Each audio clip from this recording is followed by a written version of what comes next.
Good afternoon and welcome to the Appropriations Committee.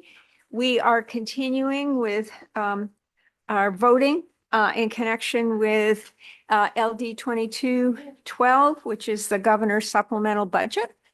And before we begin our work, I will ask committee members to introduce themselves. Representative Gatine, you want to start? I suppose I will. Thank you. Thank you, Madam Chair. I'm Drew Gatine. I represent parts of Saco, Scarborough, and Westbrook in the main house.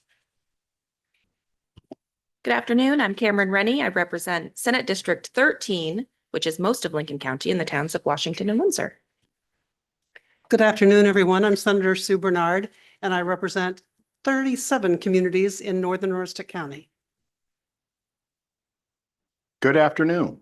I'm Jack Ducharme. I represent Main House District 71, which is the towns of Madison, Cornville, and the beautiful town of Norridgewock, home of waste management. Good afternoon. My name is Holly Stover. I represent House District 48, including the 6 coastal towns of Boothbay, Boothbay Harbor, Southport, Edgecombe, Westport Island, and South Bristol. Good afternoon, everyone. My name is Decca Dalag. I represent House District 120, which is part of South Portland. Hi, everyone. I represent Ken Fredette, House District number 35, includes the towns of Corona, Newport, and Plymouth and Dixmont.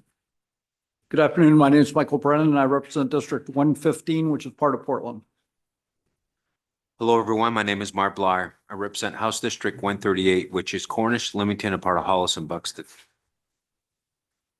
Good afternoon. My name is Ann Matlack, and I live in the town of St. George. I represent House District 43, which includes the communities of Cushing, Thomaston, South Thomaston, St. George, and part of Owl's Head, all in Knox County. Hello, my name is Amy Arata, and I represent House District 104, which includes New Gloucester and part of Cray. Hello, my name is Breen Rana. I represent House District 21, Bangor. I'm Peggy Rotundo. I proudly represent the people of Lewiston in the State Senate, and I'm the Senate Chair of the Appropriations Committee. I also want to introduce Lucia Nixon, our Principal Analyst, Mylinda Mulla Everett, our Committee Clerk, and we're also joined by Mandy Connor today from OFP. So we're going to dive right in.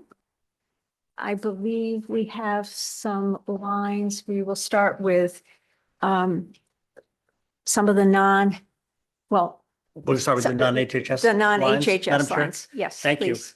you. We are still working from the spreadsheets posted on the OFPR website, starting with the non-HHS spreadsheet on page 2. I'd like to draw people's attention to line number 55 from the University of Maine system, educational and general activities. Line 55 provides one-time funding to support commercially promising faculty, staff, and student research at the University of Maine system in emerging areas of state and national interest and economic opportunity. I'd like to move that item in. Second. Seconded by Senator Rennie. Discussion? Yes, Representative Ducharme. Thank you, Madam Chair. Just to confirm, on our chart that says that's coming from the general fund. Is that correct? Correct. Thank you. Further discussion?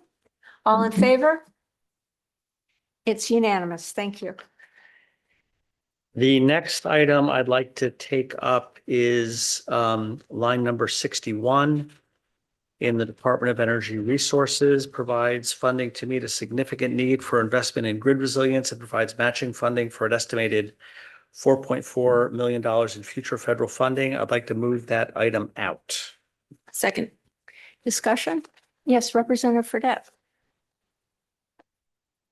Thank you, Madam Chair. I'm not going to pretend to understand a whole lot about grid resilience. I do understand that I think there's some sort of strategy that whether it be CNP or whoever is trying to deal with when we have these big storms, whether they're coastal or whatnot. I'm going to support this because I'm not sure that it's something we could afford right now. But I do think grid resilience is certainly something that we're going to have to deal with in the future sooner or later. So I did at least want to commend the effort to recognize it and maybe start some sort of investment there. Thank you. Thank you. Any other comment? So the motion is to move the line out. All in favor? It's unanimous.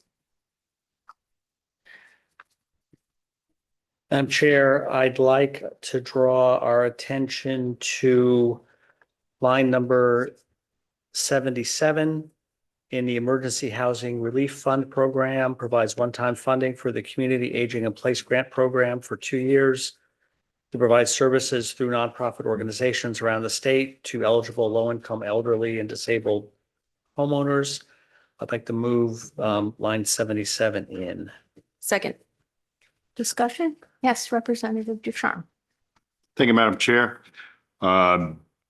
Just confirming that this is money being extracted from the Budget Stabilization Fund That is correct. in violation of the statute that says we can't do this. Representative. Madam Chair, so again, I guess what I'd say is that we're moving this line in because we're committed to doing this. I think later on, hopefully this evening, I think we're going to come forward with a proposal of how to resolve Part T in the governor's proposed budget, which are the items from the Budget Stabilization Fund. So I do expect that we will be moving some money from the Budget Stabilization Fund to other things. Yes, please. Just to follow up, thank you for the explanation. And for those listening at home, if we believe it's coming from the Budget Stabilization Fund at this particular time, I'm not in favor of those, and I will be voting against those, irrespective of whether it's a good thing to do. Thank you. We have a motion before us. All in favor? Oh, Representative Burdette. Thank you, Madam Chair. I think consistent with the good representative from Madison, you know, I think that this is exactly the kind of thing that we at state government should be spending money on. I mean, we're essentially, I think, the oldest state in the nation. I think at least that's kind of what I always hear. And, you know, my guess is that's more true in northern Maine than is in southern Maine. And so certainly this is something that affects probably rural Maine even more than in the cities. I don't know that, but this is the kind of thing that I would be supporting in terms of setting priorities in a budget and what needs to be funded and what doesn't need to be funded. And I think it's unfortunate that we have to look at that priority in the scope of, okay, where are we going to get the money to pay for this?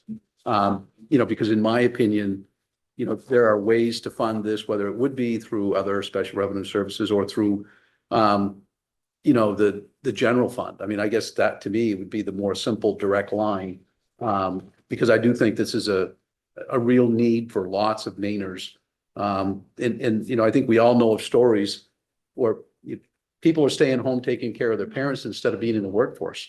I mean, let alone daycare. I mean, this is just sort of another piece of that. So I'm going to be voting against this, understanding from the chairman's comments that the funding source from this seems to be from the Budget Stabilization Fund, which I can't support as a funding source. And so separate from the funding source, I would be supportive of this initiative. Thank you, Madam Chair.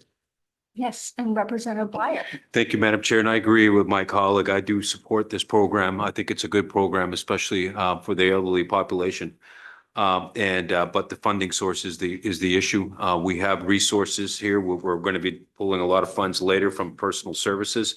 And so the resources are there to fund this program. Funding it out of the Budget Stabilization Fund is not something that I'd be in favor of. Thank you. Thank you. We have a motion before us. All in favor? And those opposed, it's 8-5. The motion carries.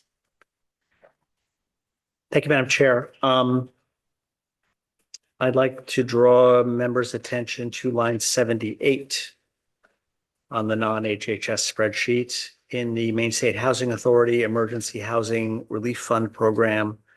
Provides one-time funding to support or establish programs addressing the needs of people experiencing homelessness or facing other immediate housing challenges and support other uses that address housing emergencies in the state. These funds will provide emergency, transitional, and permanent housing responses to homelessness. I'd like to move line 78 in. Second. seconded by Senator Rennie. Discussion, Representative Ducharme. Once again, a worthwhile kind of thing, but it's coming from the Budget Stabilization Fund, so I'll be opposed. Thank you. I saw Representative Arada's hand go up first. Representative Black. Representative Arada. Thank you, Madam Chair. I believe this includes money for Housing First programs.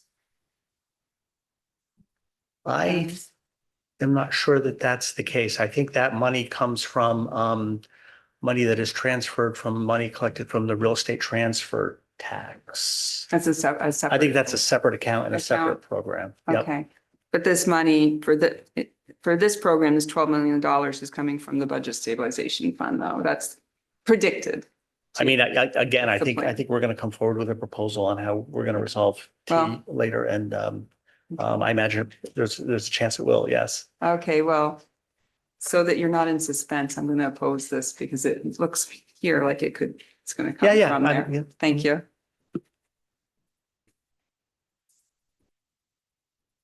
Yes, Representative Bleier. So who's receiving these resources, the $12 million? Yeah. We have maybe Mr. Payne could come and Yes, Greg Payne is here from the governor's office. talk a little bit about this. We Yes. heard a lot about it during the public hearing, but And maybe if you would Greg could refresh. identify yourself, please. Sure. And Good afternoon. My name is Greg Payne. I'm with GoPIF. And I think the question was, where do those funds go? The Emergency Housing Relief Fund goes to Maine Housing, and they use it for a wide variety of interventions around homelessness. For example, funding the statewide winter warming shelter system. That's one of the things that's funded through the Emergency Housing Relief Fund. There's other situations that arise, for example, and folks in Lewiston were trying to create a much needed shelter. They had no source of capital to help get it going other than the Emergency Housing Relief Fund. I think the same thing happening right now in York County. And so in that case, just like what it was in Lewiston, Maine Housing sent that money to the nonprofit organization that built that shelter. Similarly, that would be what would happen in York County. There's a variety of things that have been spent out of the Emergency Housing Relief Fund over the years to address homelessness for short-term and long-term responses. May I follow up? So there's no designated place for this. It's just the $12 million in case you need it for certain ideas like you just mentioned. Right. So All there's no designated funding. It's just money that you may use for something in the future. That's right. I think the thing that is most clear it would be designated for is to make sure that the winter warming shelter program continues in the future. The other uses of that fund are not necessarily already spelled out in a designated form. But we have other resources, Mr. Payne, throughout these, for, millions of dollars for Pebble Street, for example, that run these warming shelters in a sense. Is that correct? No, I mean, No. Preble Street may get money and other providers may get money for other things, but the winter warming shelter system is funded almost completely through this source. And who operates the warming shelters? There's 10 or 11 that are currently running. They're nonprofit organizations. For example, in Hancock County, there is a nonprofit organization that's been operating one for several years. In Augusta, there is a nonprofit that's been operating one for several years. This year, there was a much discussed conversation in Portland. It was the city of Portland this year that got that money rather than a nonprofit. There in Brunswick, there is one as well that's been going each and every year. I think each year Maine Housing puts the money out on the street and says who is ready to operate one. And, anywhere from 10 to 12 different organizations each year tend to raise their hand. Bangor as well. Can you name some of the nonprofits that are running these warming shelters? Sure. Tedford Housing in Brunswick is operating one. City of Portland in Portland. In York County, there is an organization, I can't remember the name, in Sanford. In let's see, in Bangor, there is, shoot, the names of the organizations I can't remember Do they receive offhand. other state funding is really what I'm trying to, is this the only state funding they received, or do they receive other state funding to help them with their nonprofit? I think it just really ranges. So like, for example, the organization in Augusta is an entity that was really set up for the purpose of having a winter warming shelter. And so for it, almost all their funding comes from this source. I do believe like the city of Augusta has provided them with a little bit of extra funds, but it's different in Portland, say, where you might have an organization like last year, Common Space ran the winter warming shelter in Portland. That particular organization receives money from other sources to do other things, not for the winter warming shelter. Pretty much the entirety was funded out of this source. So it really just tends to vary in each place. And there is a really easy list I could send you of each of the entities receiving those funds and the name of the organization. And it's just, I'm sorry, there's not sort of a kind of clear answer that fits for each of the Sure. 10 or so places where it's going. Yeah, I'm more curious about the accountability. $12 million is a lot of money, right? And so we're giving $12 million out. How's it being accounted for? Is it being spent wisely? Things of that nature is, I'm not saying they're not. I'm just wondering, is there some kind of tracking record that the funds are received that give you profit and loss, in a sense, where they're spending the money? Or you just, here's $12 million, do the best that you can type deal? No, totally. So Maine Housing does have this all broken out. Like in the past, you have funded the Emergency Housing Relief Fund, and it's done a whole variety of things. And all of it is something that Maine Housing has in a distinct spreadsheet showing, and they have to do follow up with all those entities to make sure. I am certainly happy to provide you with follow up on that. Thank you. I see Representative Stover and then Representative Matlack. Thank you, Madam Chair. I just wanted to mention that that Maine Housing does a great job at tracking occupancy, both vacancies and occupancy rates on a daily basis. And those shelters, whether it's warming shelter or short-term emergency shelter, they would have to report that in order to continue to receive that funding. And if we just think back a short time ago, December, January, and February, what it was like in Maine, many mornings waking up in single digits across the state. Had it not been for the warming shelter system, had it not been for our regular emergency shelter system, many of these people would have sat in emergency rooms because it would have been the only place open for them to go. And I just want to say that I think 12 million is a sizable investment, but it isn't when you think about the number of lives that are saved on a nightly basis in this state for people who have no place to go. Thank you.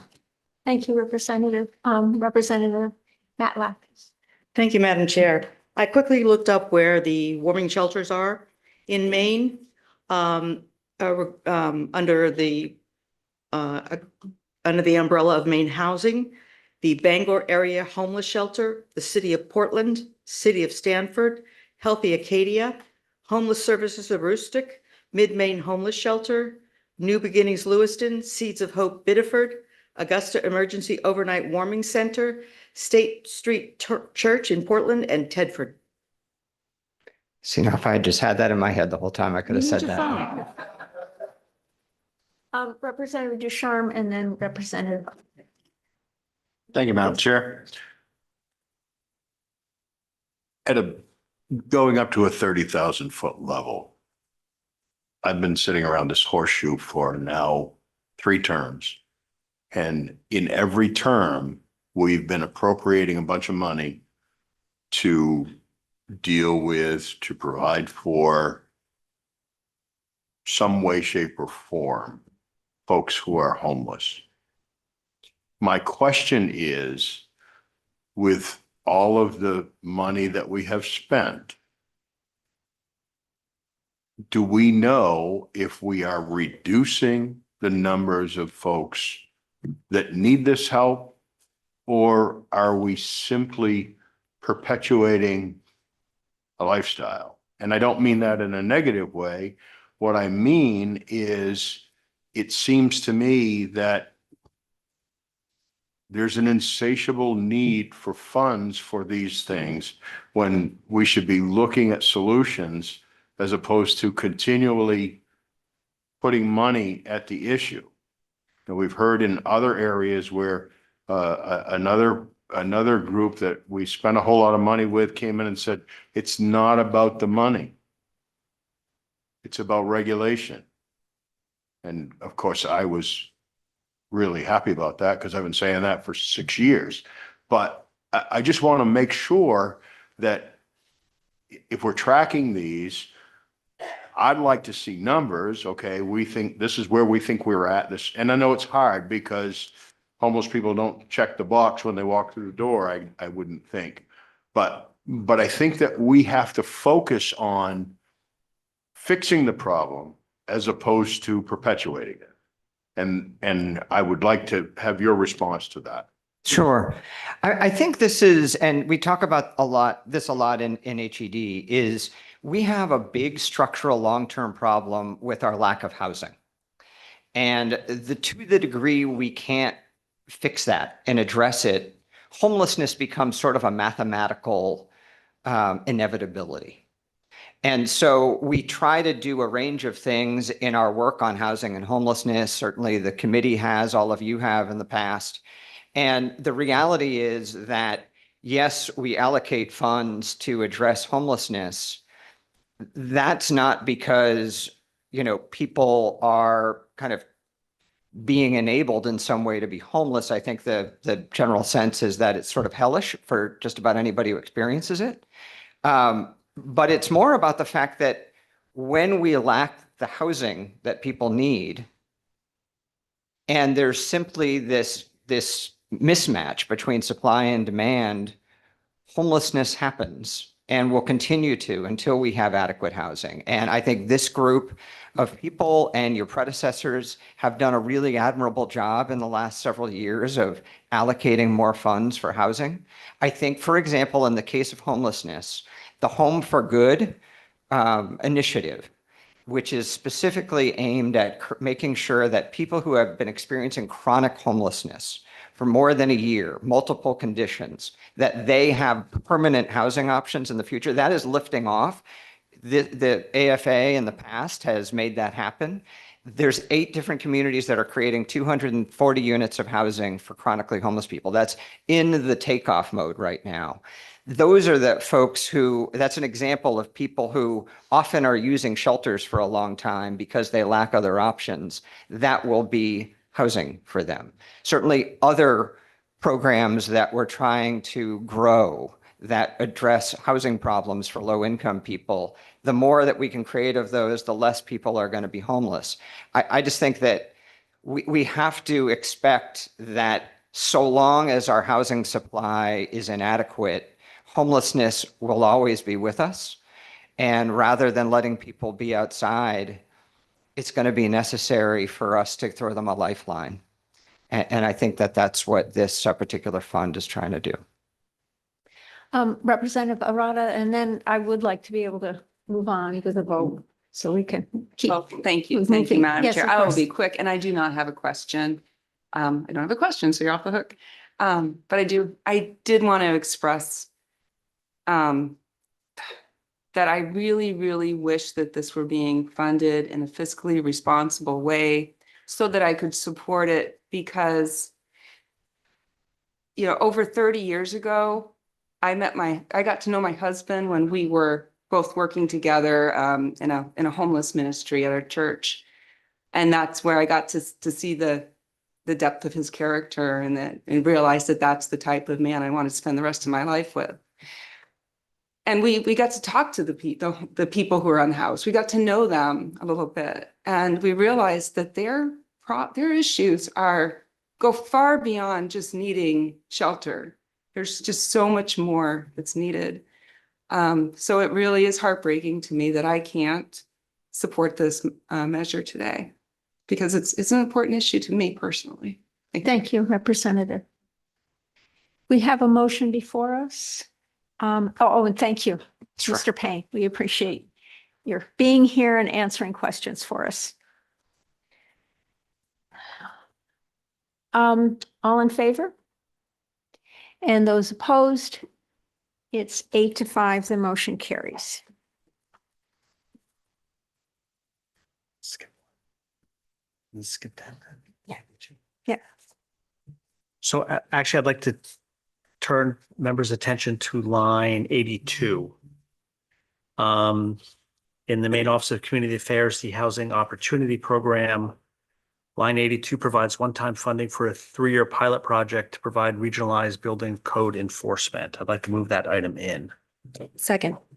Seconded by Senator Rennie. Discussion. Yes, Representative Ducharme. Madam Chair, I'm going to oppose this primarily because it's coming out of Budget Stabilization Fund, but there's another reason why I'm opposing this. There is currently an actual program in the state of Maine that is in its infancy, but it is being done without $1 million from the Maine taxpayer for regionalized code enforcement. I happen to know that because it's in my county, my town is part of this. Code enforcement is a huge issue in the rural areas, and I totally get that there's a need for regionalization, but I don't think that there's a need to extract $1 million from the Budget Stabilization Fund to do this. The counties can get together, the towns and the counties can get together and do this on their own. Thank you, Representative. No further discussion, all in favor? And those opposed, it's 8-5, the motion carries. Madam Chair, I'd like to move to line 97 in the Judicial Department. Provides one-time funding to pay counsel fees related to weapons restriction orders and civil commitment cases. I'd like to move this item in at as amended. I'd like to propose an amendment to it, reducing the ask in 2026 and 2027 from $1,200,000 each year to $995,000 each year. That's my motion in as amended. Second. Discussion. All in favor? And those opposed? It's 8-5, the motion carries. Madam Chair, I'd like to take up line 102 from the Judicial Department. Provides one-time funding for increased transcript costs for the Maine Commission on Public Defense Services. I'd like to move this item out. Second. Discussion? All in favor? It's unanimous.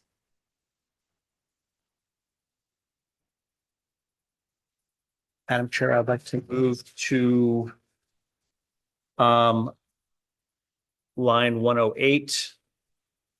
Still in the Maine Commission on Public Defense Services.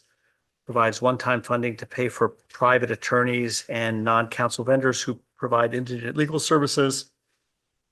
And the initiative text says that these expenses were anticipated in the 26-27 biennial budget above the baseline for these services. I am going to move this item out because we provided this funding in LD 2059, which we passed it on an emergency and moved off the table. So I think that has been resolved. Second. Yes, Representative Fredette. Thank you, Madam Chair. And so I do recall that, but the prior vote, which was which line was that? It was 102.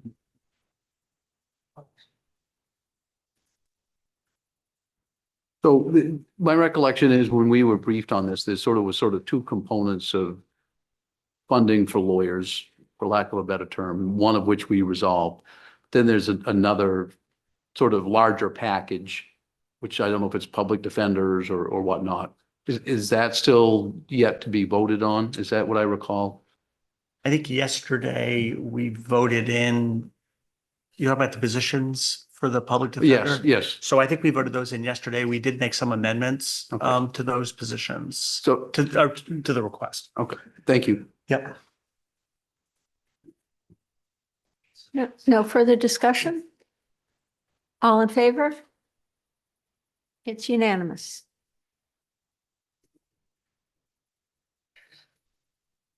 Madam Chair, I'd like to take up line number 115. In DAFs, the Bureau of General Services Capital Construction and Improvement Reserve Fund. This initiative provides funding for capital construction and repair for state-owned buildings. It requests an increased allocation of $2 million in this fund, and we were told by the desk commissioner that this fund has the capacity for this increased allocation of OSR money. So I'm going to move that item in. Second. Discussion. All in favor? And, okay, it's unanimous. Thank you.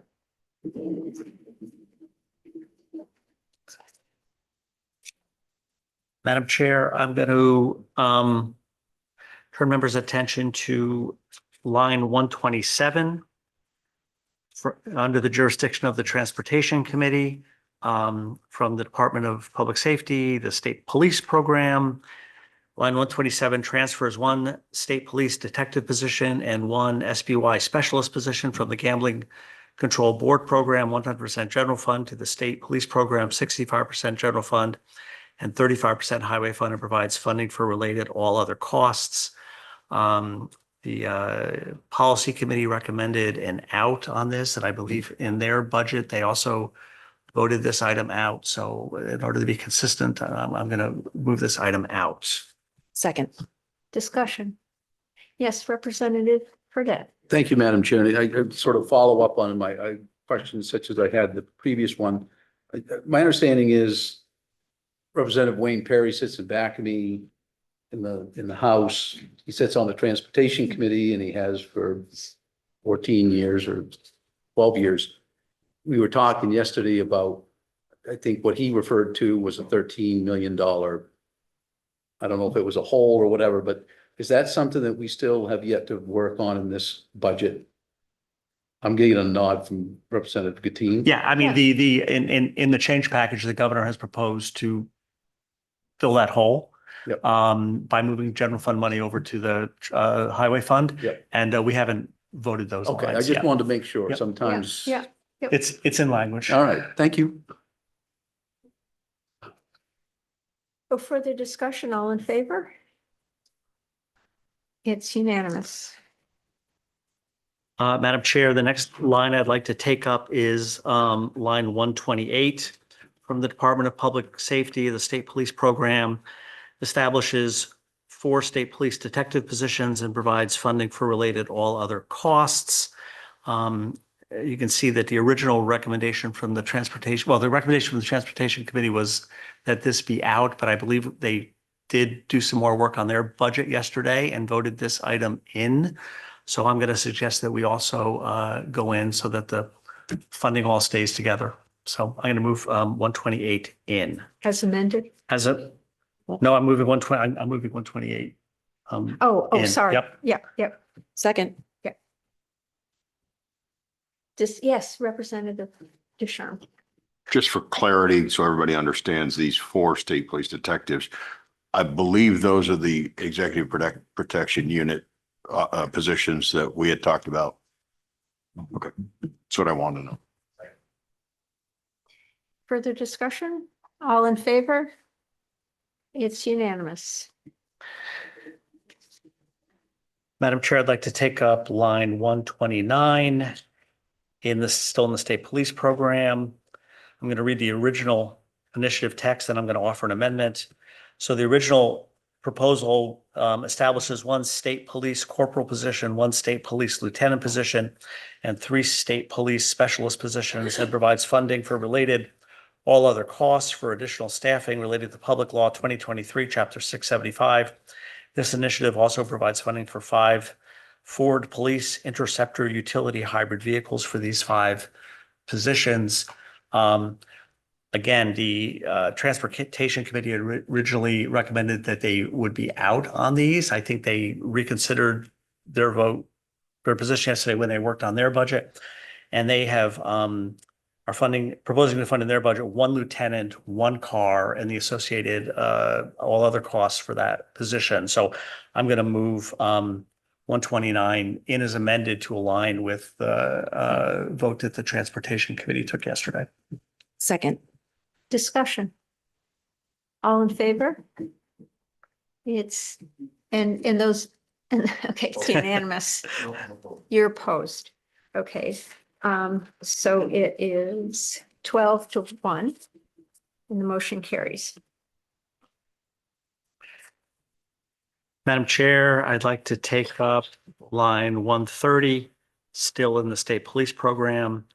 Transfers one state police lieutenant position from the traffic safety program, 100% highway fund to the state police program, 65% general fund, and 35% highway fund. It provides funding for related all other costs. I'm going to move that item out.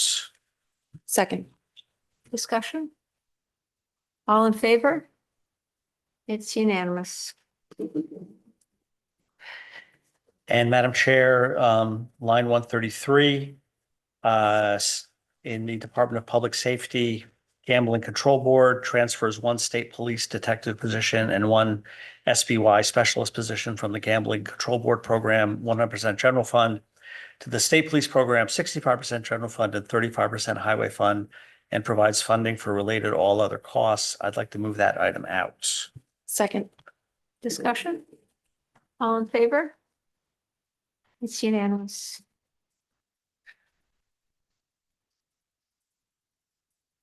Madam Chair, I'd like to move on to the HHS doc spreadsheet. And I would like to turn members' attention to the very bottom of page 1. And lines 86 and 87 provides one-time funding for one-time technology adjustments and compliance with new federal legislation, HR 1, One Big Beautiful Bill Act, PL 11921.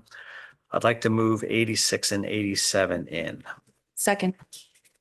I saw Representative Fredette's hand go up first. Thank you, Madam Chair. I just want to make sure, I'm looking under the bill part, and it indicates part T. Is the source of funds for this federal funds, state funds, general I think fund? that they're like a lot of other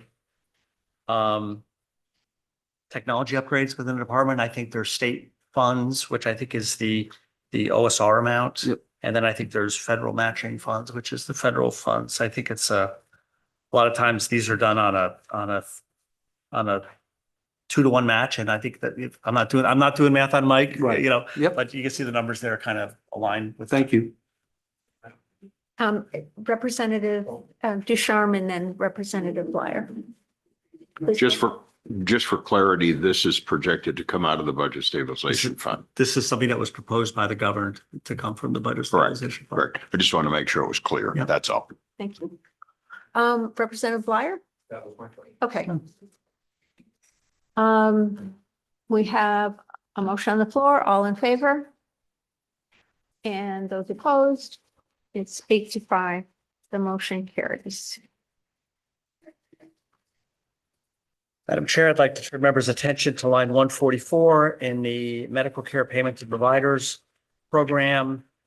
Provides one-time funding to offset the provider impact of the federal budget reconciliation law, PL 11921, section 7113, which prohibits federal match for payments to prohibited entities as defined by section 1113 for items and services for a one-year period beginning July 4th, 2025. So I'd like to move 144 in. Second. Yes, Representative. Thank you, Madam Chair. I'm just looking for, what do they define as a prohibited entity? I mean, I think these are related to family planning services. Thank you. Further discussion? Representative Arata has. Oh, I'm hand up. sorry, Representative Alrata. Thank you, Madam Chair. Yeah, so what this does is pays Maine family planning and Planned Parenthood pays to allow them to continue using taxpayer dollars for sex changes and late-term abortions, tearing living human beings into little pieces and removing them. That's what this does. And, you know, you'd think I'd be used to this by now after 8 years in this building. but I'm not. And it has nothing to do with my religion. You know, I care about people, human rights, and that's what this is about. And so of course I'm going to vote against it. But it's more than that. The Planned Parenthood has given well over $3 million to Democratic campaigns over the years. So there's a return on investment using taxpayer dollars here. And I don't know how anybody can support this, but yeah, just gonna leave it at that. Thanks. Yes, Representative Burdette. Thank you, Madam Chair. You know, I think, you know, as we work or try to work together to reach consensus, or at least we have in the past, on budgets and or supplemental budgets, you know, there are certain things that we would refer to as poison pills. You know, I think one of those poison pills in this budget is taking money from the Budget Stabilization Fund. This is probably a second poison pill. And so, you know, as we continue to move forward to completing the budget, you know, I think the five of us who represent you know, the House Republican caucus, the Senate Republican caucus, in terms of not only building the budget, but the final budget, I would simply say, at least from my opinion, certainly I think Representative Arada would agree, it's items like this, the budget stabilization pieces that make it highly unlikely that we're going to be able to support a package that's going to be voted out of here maybe the next 48 hours. So I just like put that on the record. Thanks. Thank you, Representative. We have, did you have something, Senator? Oh, okay. I thought I saw a hand. Okay. I was ready to go. but- All right. Okay. Okay. Representative Arada said it there. Okay. All in favor? And those opposed? It's 8-5. The motion carries. Madam Chair, I'd like to bring up lines 171 and 172 from the HHS spreadsheet. In the Office for Family Independence, provides one-time funding for one-time technology adjustments and compliance with new federal legislation, HR 1, One Big Beautiful Bill Act, PL 11921. I'd like to move 171 to 172 in. Second. Discussion? All in favor? And those opposed? It's 8-5. The motion carries. Madam Chair, I'd like to bring up an item that I think we had previously talked about and tabled, HHS line 181, which provides funding for ongoing support to adult treatment recovery courts in Oxford County and Region 6.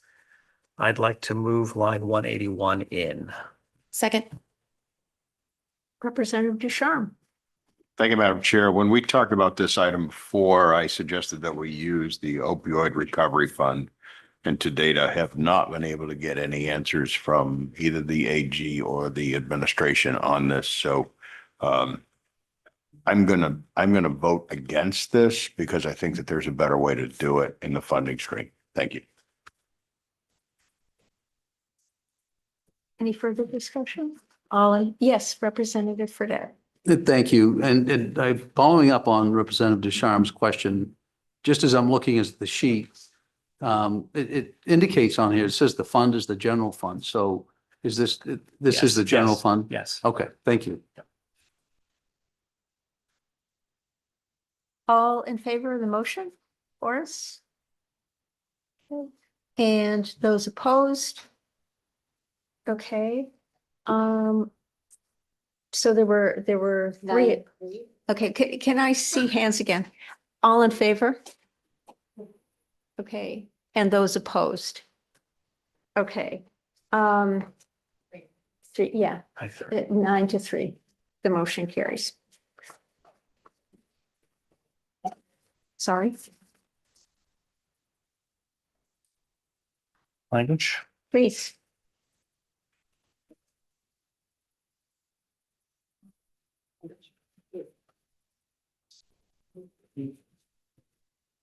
I'd like to turn members' attention to some language parts.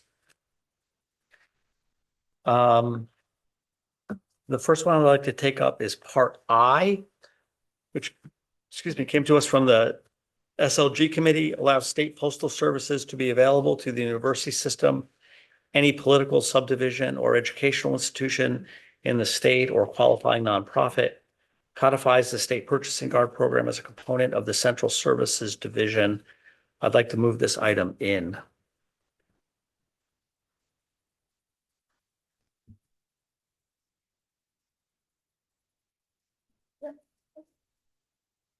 Would someone like to second that? Second. Representative Matlack. Okay. Representative Ducharme. Thank you, Madam Chair. At a certain level, this initiative sounds like a good thing to do. We have a state postal service system, using it for things like the university system, other political subdivisions. Political subdivisions, for those who don't know, that's a term for municipalities, counties, that kind of thing. Or educational institutions, university, other school districts and like that. It seems to make sense if we already have a system. Where I kind of draw the line is the final piece of this where it talks about a qualifying nonprofit. I would ask the question, and I have not got an answer to that, but I would just pose the question, perhaps rhetorically.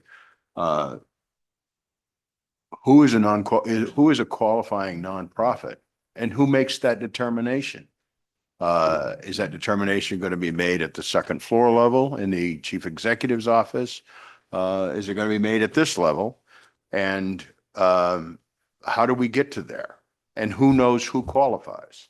So I will be opposing this for that very reason, because I think that when you open that door, it's a dangerous place to go.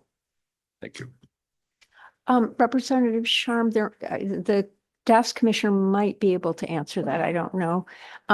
Would you like to hear her response? Sure. Commissioner, welcome. Commissioner Clark. Thank you very much. First of all, the Postal Service, we were very grateful to the legislature for funding a replacement of our antiquated equipment a couple of years ago. It has a lot more capacity than it used to, which explains why we're hoping to expand to these new entities. The qualifying nonprofit is defined in Title V, section, oh shoot, I don't have the citation in front of me, but I can tell you what the statute says. It is, it's defined as an organization that operates as a facility for the homeless or a 501c3 tax exempt organization. So the types of entities are defined in statute. And the reason we hope to expand to qualified nonprofits is that we already have statutory authority to sell through the surplus property program by statute to qualifying nonprofits. And we wanted to make the statute consistent, thinking that it would be very helpful to qualifying nonprofits, and there's already a precedent for it. Representative Sharm. Thank you, Madam Chair. Just so that I understand, the statute says you could sell surplus property and so forth to qualifying nonprofits and so forth. That's a whole different animal than opening up something that is going to cost the taxpayer money on a regular basis with virtually no guardrails to it. In what you're telling me, a 501c3 organization can utilize the state's mail system for whatever they want, whenever they want, for however much they want. If they want to do a mailer to 1.4 million people, then, I mean, are there guardrails on this? Or that's where I'm having heartburn with this. Well, it's run as a business. And so if the Postal Service doesn't have capacity to run that many envelopes through, they will have to say no. But the benefit of expanding the pool of entities that can use postal service is that it will lower rates for state agencies, university system, and everyone who uses it. So the higher volume, the lower the rate will be. So it's actually a benefit.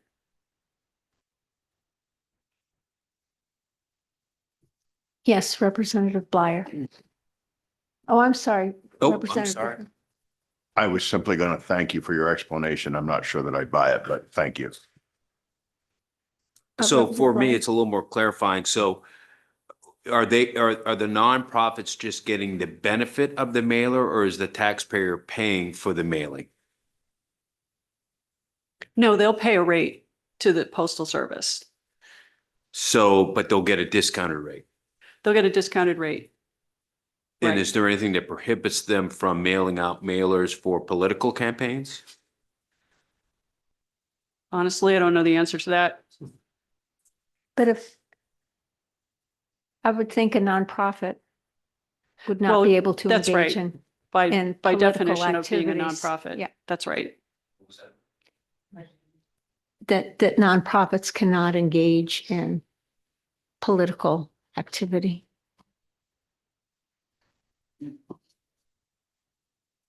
Yeah, go ahead. Yeah, because again, I do think it's unclear and maybe it could become more clear. This is the state infrastructure being made available to people who would use that infrastructure. But I mean, the state's not paying for like the cost of the postage or the cost of the material or the cost of materials or the envelopes or the paper. This is literally using the infrastructure of the state. It's a that service. that is available and already paid for. And what you're saying is it basically just spreads it around. So this actually has a benefit to the state in order to be able to do this, is what Correct. you're suggesting. Correct, Representative. The Yes, financial benefit. Representative Sorry. Deschamps, please go right ahead. Thank you, Madam Chair. If I might, I would offer an amendment to do, as Part I says, striking out the words "or qualifying nonprofit," because I don't think we have sufficient guardrails on this program to kind of open this thing up. And I would offer that as an amendment to Part I. Yeah. We have a motion on the floor. Do you want? Can I to second that? Well, I need to No, accept He the amendment. needs to Yeah. accept the Yeah, amendment and first. again, I appreciate that. I'm not going to accept the amendment as the person who made the motion. So we can vote. I'm sorry, go Yes, ahead, go yes. ahead. Well, again, and it's not that I actually thought there was a lot of clarification for me as we had this conversation. I'm not so sure that there aren't a lot of guardrails. I mean, there could be lots of rules. I mean, I don't know the answer about the level of guardrails, but I'm satisfied with the explanation that the commissioner gave to the questions that she was asked by a number of us. So we have a motion on the floor. People can support it or not. All in favor?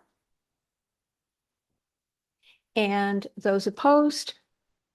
It is 7-6. The motion carries.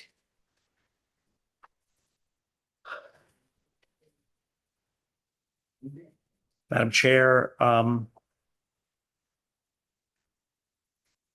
I am going to make there's a number of language initiatives in this budget that move personal services money into all other. Some of them, I think, move all services money into capital expenditures. I'd like to make a series of motions and I'm hoping we're going to take a series of votes addressing those language parts. Our wonderful staff at OFPR has put together, a grid to help the votes, because I think they're gonna be a little bit complicated. Some of these things I'm gonna move in, some of them I'm gonna move out, some of them I'm gonna move amended. I just want people to be able to follow along as best they can. I also want to make sure that I don't make any mistakes. So I'm sure Lucia will help me with that part. And Lucia, my understanding is that this has been posted so the public can follow along. extra copies are going to be here in the room. Okay, So we haven't got, Great. we didn't have time to post it, but there's copies. great, thank you. And also it just goes along. Anyone could look at the posted bill for the language parts. This is just a summary chart. Great, thank you. So Madam Chair, the first item I'd like to take up is language part S, which comes to us from the State and Local Governments Committee. And I think if you look in that language, there is a part S1 related to DAFs. I am going to, the original proposal provides $425,000 in fiscal year 26 and $425,000 in fiscal year 27 for the purpose of stabilizing geographic information system functions, including latency. And I am going to move that in as amended. And the amendment is that in fiscal year 26, I'm going to propose we reduce that to $407,411. And in fiscal year 27, I'm going to reduce that to $405,219. So my motion is S1 in as amended, as I just described. Second. Seconded by Senator Rennie. Discussion. Yes, Representative Ducharme. Thank you, Madam Chair. If you've spent any time in this room or listening to us on video, you'll hear us talking about vacant positions. What we're doing right now is we're transferring money from personal services balances to do other things with them. I recall a number of years ago when I came here, I was told, oh, we can't transfer personal services money to do other things because it's personal services money. But clearly we can, and I've seen it done many times. One of the problems with this is we are currently, as of February 10th, we're currently sitting on about a little over almost 1,400 vacant positions. And those vacant positions in budget lines amount to nearly $143 million of taxpayer money.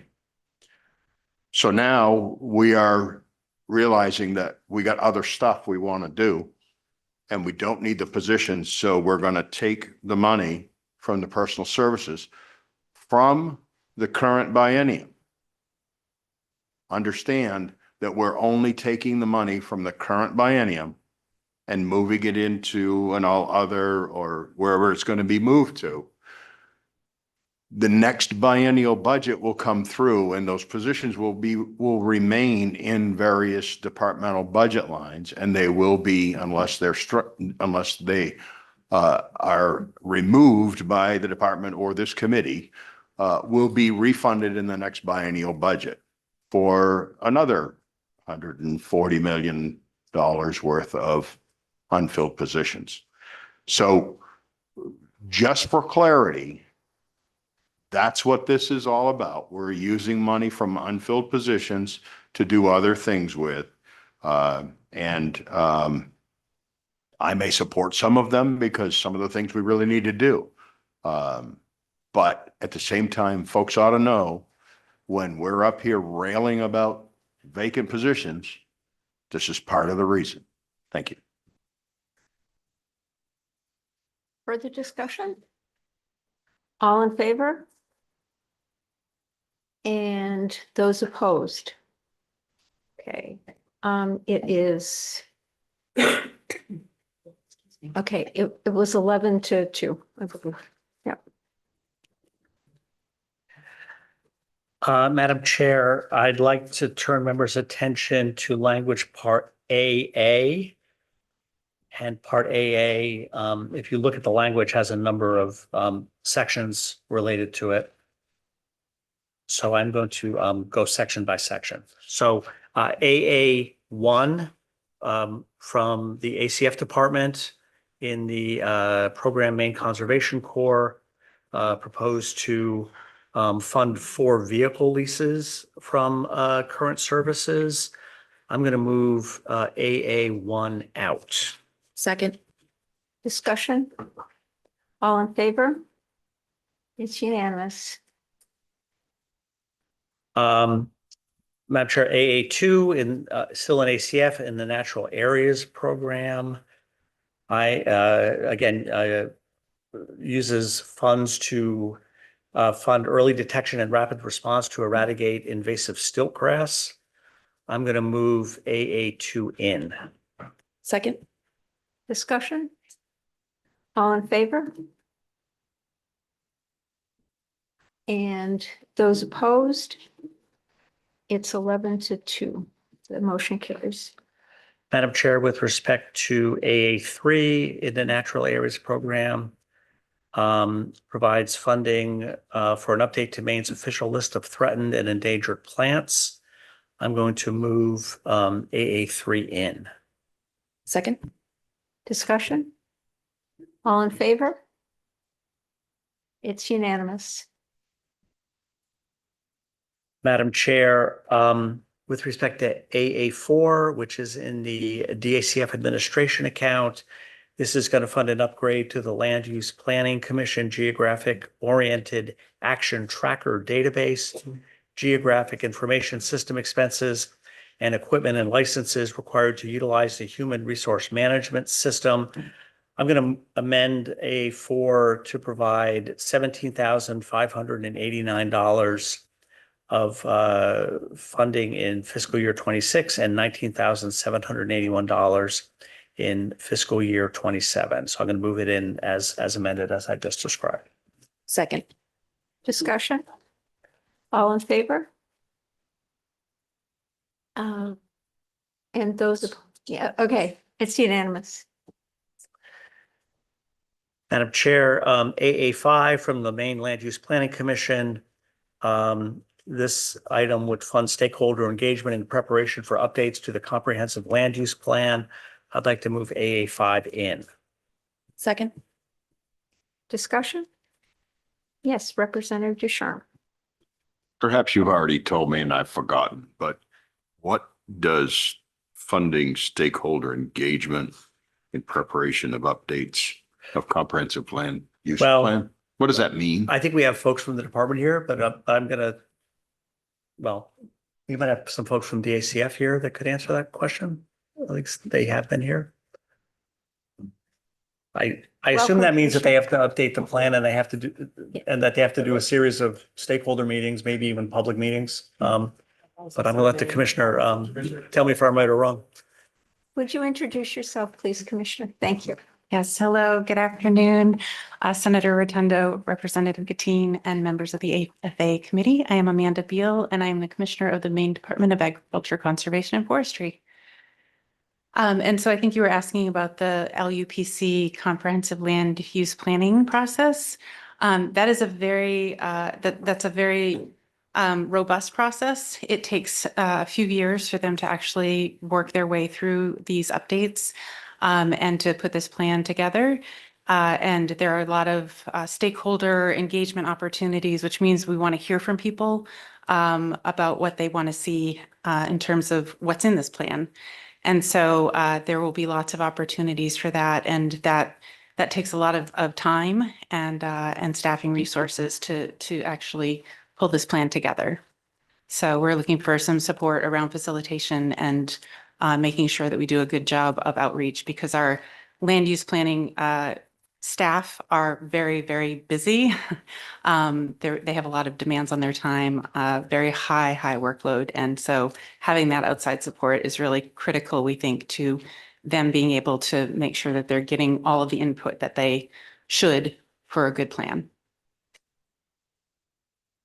Representative Ducharme. Not to belabor the point, but I just want to understand, could you give me 2 or 3 examples of what stakeholder engagement, what will this money fund? Well, again, I mean, to hear from everybody that would be impacted by this plan. So, I mean, the Land Use Planning Commission, they cover a good portion of our state in terms of, you know, the ordinances and the work that they do and approvals that they have to make it so that people can do the type of work that they want to do or develop, housing or whatever it is that they're looking to do. And so that there are just a lot of people that they need to hear from in the unorganized territories and throughout the state as to how they develop this plan.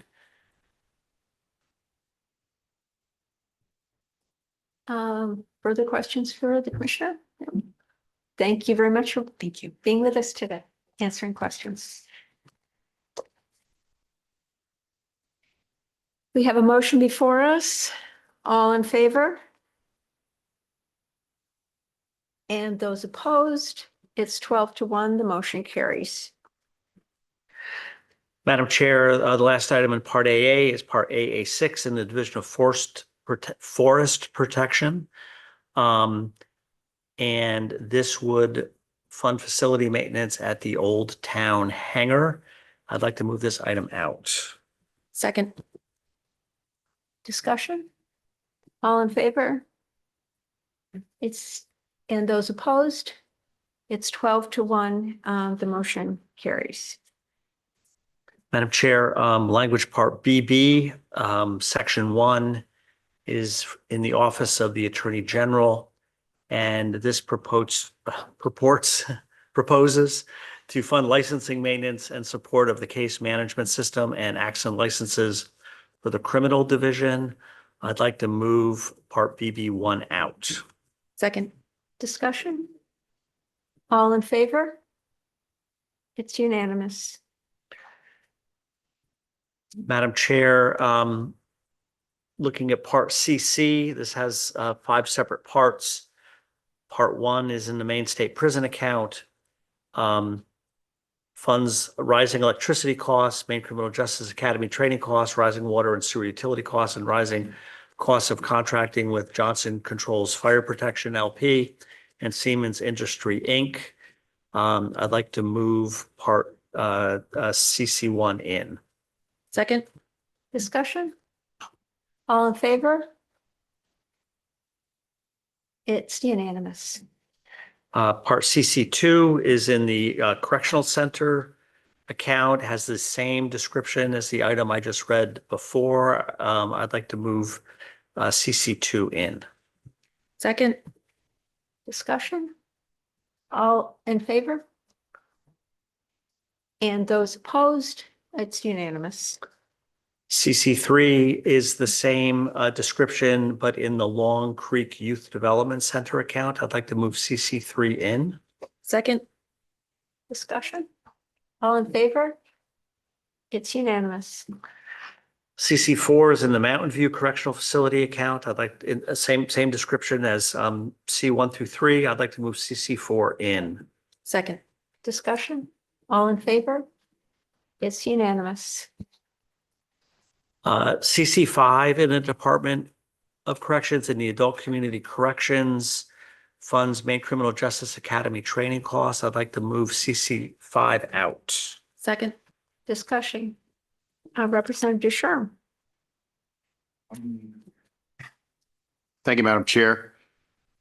Just for perspective, we just moved in 1 year alone, FY26, about $1.6 million. That's the perspective that I'm trying to get across in terms of vacant positions being used. That's all. Thank you. So we have a motion before us to move out CC5. All in favor? Oh, Representative Fredette. Thank you, Madam Chair. If I'm reading this correctly, which line are we on? CC5. Yeah, so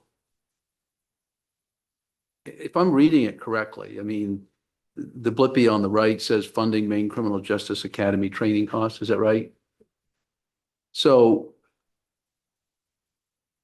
and the total on that is about $45,000. And we just voted in somewhere between $2.5–3 million rising electricity cost and whatnot. I guess I'm trying to understand this $45,000, which would be going to training, which to me seems to be, I would think we want our people trained. It doesn't seem like it's a lot of money. What's the theory on voting it out? Well, I mean, again, I think as Representative Deschamps has actually pointed out, if you look at all of these items as a whole, there's a number of things that are proposed to being funded here. So members of our caucus like really kind of dug in with the executive branch to scrutinize these and determine which of the ones were the ones that they felt were the most important and which of the ones that maybe they could find another way if the funding wasn't provided. I appreciate, I mean, that was not a pain-free discussion, to be honest. But I appreciate the fact that the Commissioner Clark and others engaged with us on that. And I think all of these items, whether they're in, out, or amend, just reflect, the results of those conversations. I don't think anybody ever suggested that any of these were not important to them. But we just wanted to really sharpen our pencils here and see what types of things we could do it or maybe take up next year in a supplemental or next year in the biennial. If I may, I mean, yeah, and I get that. I mean, again, I guess I see training as being important. I mean, I'll drop it. I get it. But being $3 million off or 2.5, whatever the number is, on cost for operations is a pretty big number. So if people are sharpening their pencils, maybe we ought to be sharpening in the biennial budget so that we're not having these kind of cost overruns. And as Representative Gatine said, as you pointed out, Representative Fredette, this is a small amount. And in some instances, administration felt they could find funding in other ways. So it's not that we don't think it's important. We have a motion before us to vote out CC5. All in favor? And those opposed? Okay, it is 9-4. The motion carries. Madam Chair, I'd like to take up DD in the military training and operations account. Again, related to rising electricity costs. I'd like to move Part DD in. A second. Discussion? All in favor? And okay, it's unanimous. Thank you. I'd like to turn members' attention to Part QQ. There are 3 parts to QQ. QQ1, this is all from the Department of Education. QQ1 is in school finance and operations. It funds maintenance and licensing costs for an internet-based application for free and reduced priced meals. I'd like to move QQ1 in. Second.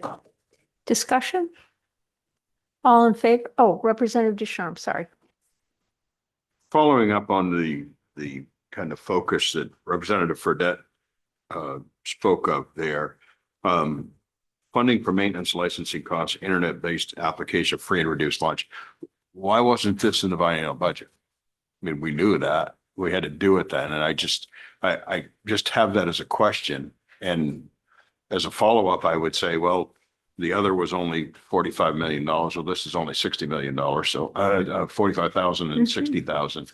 It just seems like some of these things that are showing up here is, oh my, we have to do these in a supplemental. They should have been done in the biennial. And so I guess we don't have to bring somebody in to talk about it, but it's just, these are the kinds of things that make me go, So well, I'm going to say, I think some of, not all, but some of these things were proposed to be funded in the biennial. And I think a lot of them we looked at and decided at the time not to move forward, and they've been brought forward. I mean, I don't know.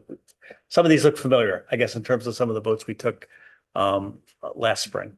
Yep. my reply to you would be, if we're not funding operational costs appropriately in the biennial and kicking the can down the road, that means we must have other things that we're doing with the money that may not be operational. Yeah. And so I would just challenge us to be really focused in on those things when we're talking about taxpayer money. Right. And again, I'm not suggesting that this was a particular item. That was just the example of what I said. All right. Any further discussion? All in favor? And those opposed? It is 10-2, the motion carries. QQ2 from a DOE leadership team funds annual hosting and maintenance costs for the department's grant management system. I'd like to move QQ2 in. Second. Discussion? All in favor? And those opposed? It is 10-2, the motion carries. QQ3 from DOE in the adult education program funds rising costs related to the adult education data system. I'd like to move QQ3 in. Second. Discussion? All in favor? It's unanimous.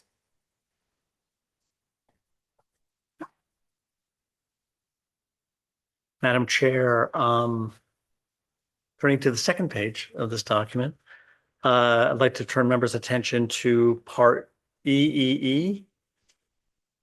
This got three parts. EEE1 is from the disproportionate share account for Dorothea Dick Psychiatric Center. It funds the replacement of the camera and access control system at Dorothea Dick Psychiatric Center. I'd like to move EEE1 in. Second. Discussion?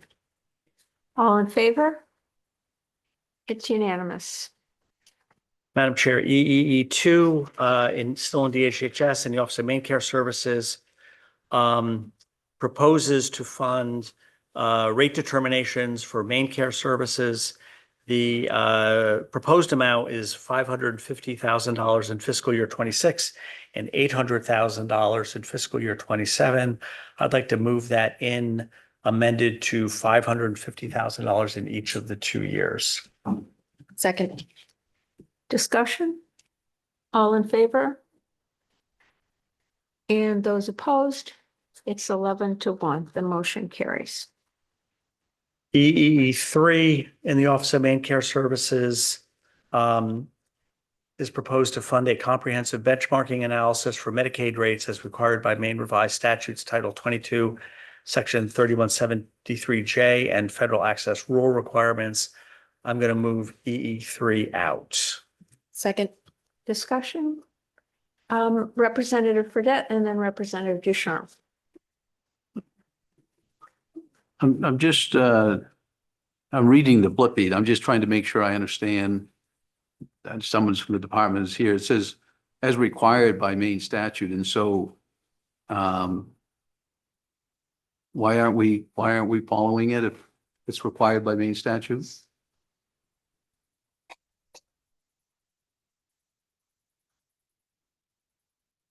I mean, my understanding from the conversations I had with the department is I think they would find another way to do the work. I don't think they're going to not do this. Can we just hold this item just so we can get maybe some sort of confirmation? I mean, Sure. I guess, to me, a rate analysis would be fairly important, particularly if it's required by law and to the extent that it is. If the department wants to come on mic and say, we're going to pay for this by doing X, okay, I'm totally okay with that. But this seems to be a request to fund it here. And if it's going to get funded alternatively, I just want to make sure that it gets done because it's required by statute and it seems to be relatively important. We'll hold Set this this aside. and we'll get an answer. Yep.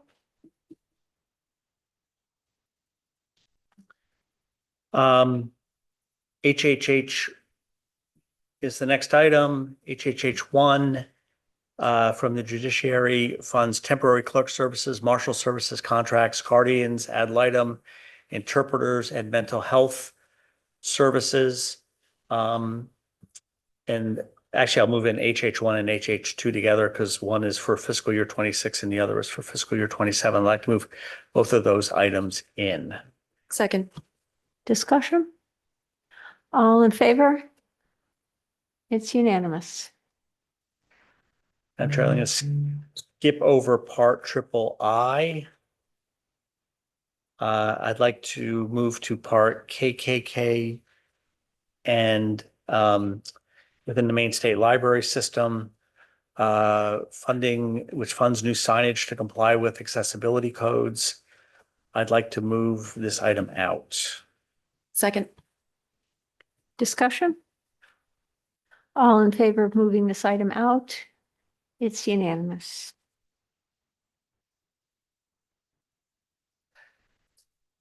Madam Chair, Part NNN, Section 1 in the Bureau of Marine Resources would fund a building condition assessment and master plan for the department's facility in West Boothbay Harbor.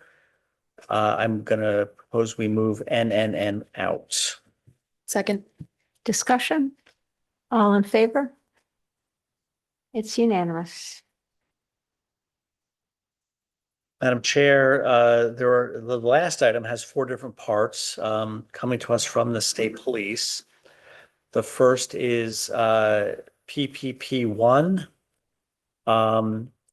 which would fund the Main Information Analysis Center software contract and a contract for firearms examiner services. I am going to move this in amended for just the firearms examiners funded at $65,000 each year. Second. Discussion? All in favor? It's unanimous. Item PPP2, State Police would fund the replacement of 8 40-millimeter launchers and consoles at 3 emergency communication centers. I'd like to move PP2 in. Second. Discussion? All in favor? It's unanimous.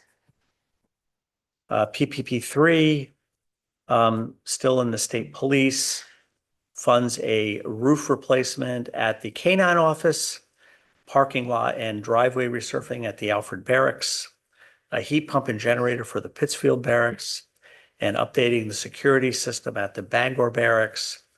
I'm going to move this in amended from $91,650 down to $50,050.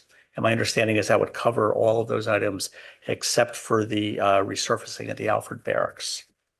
Second. Discussion? All in favor? It's unanimous. And the final item on the list is PPP4 in the Criminal Justice Academy. This item is for rising food service costs and costs related to increasing the reimbursement rate to municipalities and counties for contracted cadre trainer services. We are going to propose to amend this to $150,000 from $270,000 for the food service costs. Second. I saw Representative Ducharme's arm go up first and then Representative Fredette. Is that 150,000 in each year? Yes, thank you. Thank you. Representative Fredette? Okay. We have a motion before us. All in favor? It's unanimous.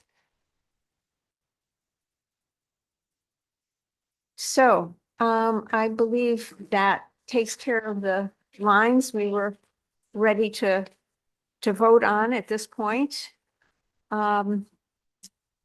We will be back with more voting. Yes, Representative Ducharme.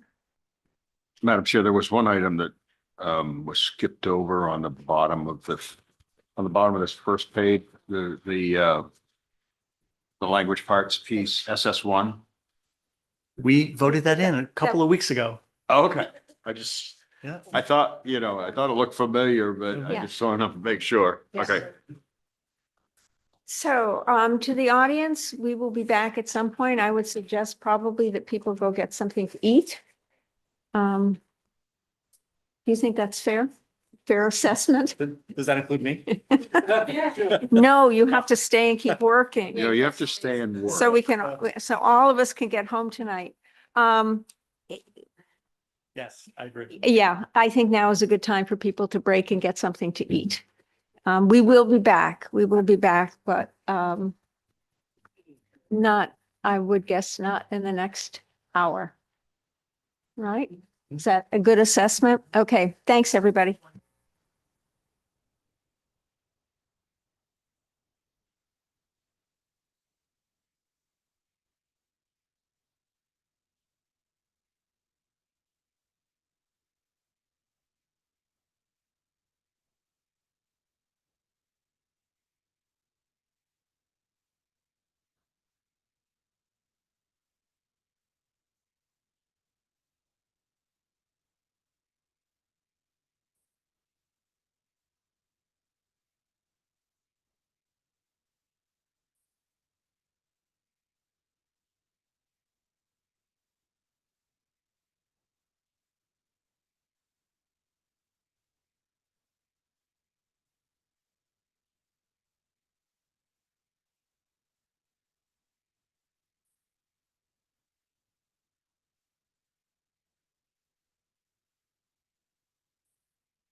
Good evening, welcome back. We are going to continue with our voting, and I believe Representative Gatine has a couple amendments that he would like to present. Thank you, Madam Chair. Lucia, I'm wondering if you could pass out or Linda.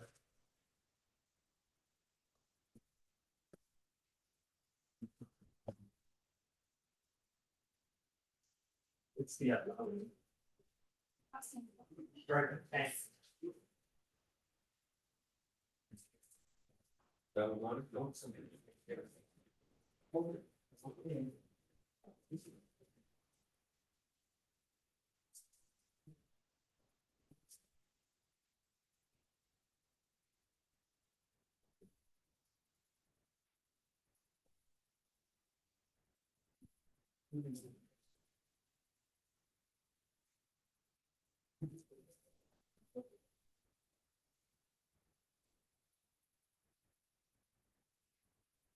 I'm sorry, I'm sorry.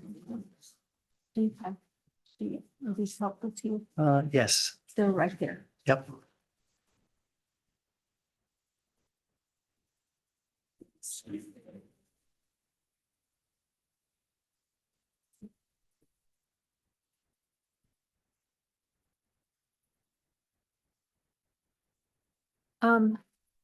Chris, I'm not sure.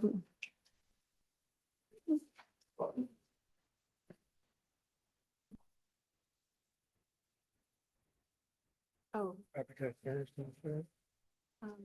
It doesn't- It's fine. It does, yeah. Which one's just the two you have, not this one? We're gonna do this first. We're gonna do this First, second, and then, this. so you can either hand it now or you can hand it out. It doesn't matter. Yeah. Okay, well, Okay. All right, I believe everyone has the amendment that Representative Gatine is going to present. Thank you, Madam Chair. So the first amendment I'd like to offer this evening creates an income tax surcharge of 2% on the incomes of high earning Mainers. I'll describe the amendment and then we can discuss it. So this basically takes the language from a bill that was heard in the Taxation Committee during this legislature, LD 1089. It puts a 2% surcharge on that portion of a taxpayer's main taxable income in excess of $1 million for single individuals, $1.5 million for heads of household, and also $1.5 million for individuals filing joint returns or surviving spouses.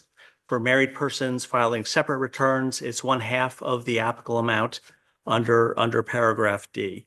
It contains language that indexes the bracket of the surcharge to inflation. And then it also has on the second page of the amendment, some language that's been drafted by MRS that says that if a taxpayer elects to participate in the pass-through entity exemption, that the surcharge is not included as part of that.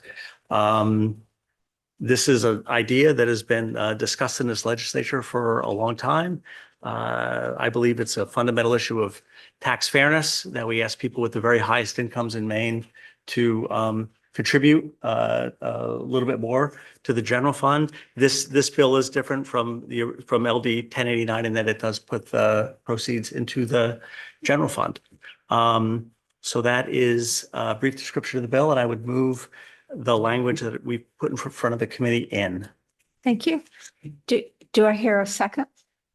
The Senator Rennie. Second. Thank you. Discussion. Representative Fredette.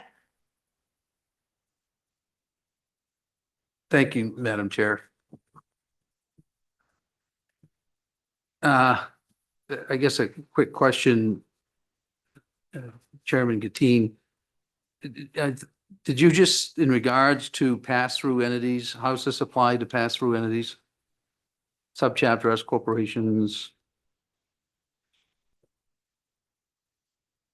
Sorry, I didn't hear what was the In question? regards to like corporations, a lot of main businesses are small corporations, subchapter S corporations.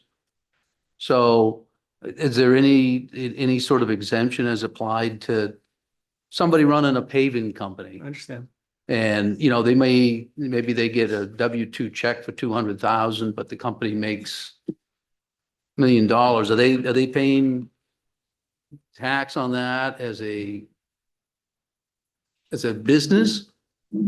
Representative, do you want to answer that or? No, I believe Representative- I believe it's on the taxable income, reflected on the W-2, but I'll let Representative Representative Matlack. Matlack? Right, the pass-through entity tax, pass-through entities, and those are mostly LLCs. They're not S corps. Yeah, right. They used to be S corps. Right, so they are. Right. These are LLCs, and in electing to use the pass-through entity, the tax is multiplied by the highest marginal tax rate, which would be excluding the tax surcharge, which would be the 2%, the highest rate for those taxes that they paid. Let me see. Tax imposed on this may not be reduced by any of the credits contained in Chapter 822.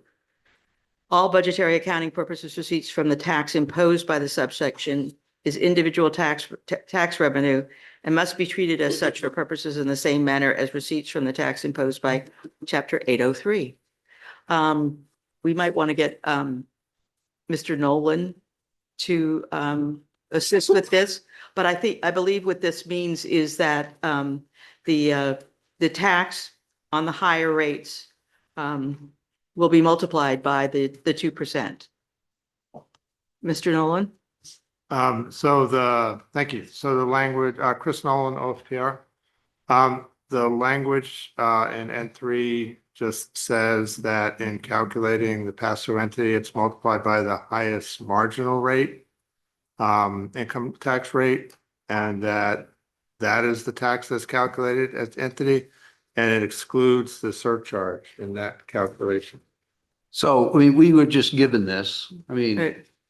So it would be the highest rate, I believe, is 7.15. Yep. 7.15. So that would be the rate that the people who are who have the surcharge, if they elect to use a pass-through entity, their income would only be multiplied by the 7.15% rather than the additional 2%. So the 2% does not apply to the pass-through entity tax. So if I'm Joe Buck Paving Company, LLC, and I'm using my pass-through entity, and I'm not drawing a W-2 check, I'm going to get taxed at the 7.15%. No. Could you turn on your mic, please? I'm sorry, the 2% is a surcharge on income over 1 million. Right. But the rate that you would be charged through the pass-through entity is 7.15% because that's the highest rate that would be imposed on most people's income. I'm going to let someone else take a spin at this because I was literally just handed this. Applies to. And, applies to the. I'm just gonna say this, I appreciate the fact that maybe the tax committee, I'm speaking, ma'am. And could you take your? And I appreciate that maybe the tax committee is sort of talked about this. And,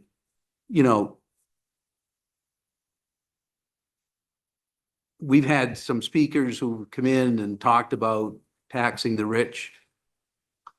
In no substantive way has this committee this year talked about this sort of a proposal. I've heard people talk about it, wasn't in the change package. I heard people come in and say, hey, we should tax the rich. You know, but to put this before the committee at the end of session as substantial policy change, I find it unconscionable. We've discussed some controversial items on this committee over the last month. We've done it, I think, in a professional way. But to drop this now, I'm really speechless.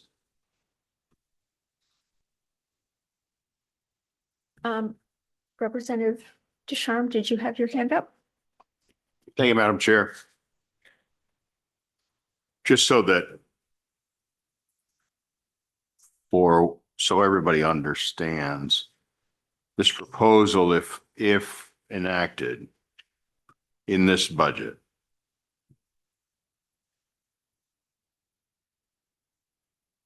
becomes effective after January 1, 26. So anybody earning money right now is going to be affected by this in this current tax year. The 2% is only on that portion of their taxable income that is in excess of these thresholds. So if Representative Bleier makes $1,100,000, he's going to pay 2% on the $100. Correct. With respect to the small business S corporation, as far as I know, S corporations and LLCs are the same thing for all intents and purposes. The owner takes a $200,000 salary, using Representative Fredette's example. He pays 7.15% on that $200,000 salary. His business, which is an S corp, then earns, after they've paid him his salary and all their expenses, they have a net income of $900,000. That's under $1 million. It's a business entity. So that is not subject to this 2%. If he, instead of leaving that money in the business, if he takes that money out as a distribution from his business, that $900,000, then he becomes liable for tax on an income of $1,100,000 or 2% of 100,000. Is that how you see this working? Yes. Not assuming anything with respect to pass-through entity, because the pass-through entity is, it's not part of this. It's only part of this to the extent that it may or may not interact with this. So you need to look at it as it doesn't exist, because not everybody's going to do it. So if it doesn't exist in my example, then this business owner, if he takes that distribution from the $900,000 distribution from his company, in addition to his $200,000 salary, that puts him over the threshold by $100,000. He's liable for 2% on that $100,000. That makes sense? Is he over by $100,000 or $100? 100,000. Then yes, the 2% will be on the 100,000. Okay.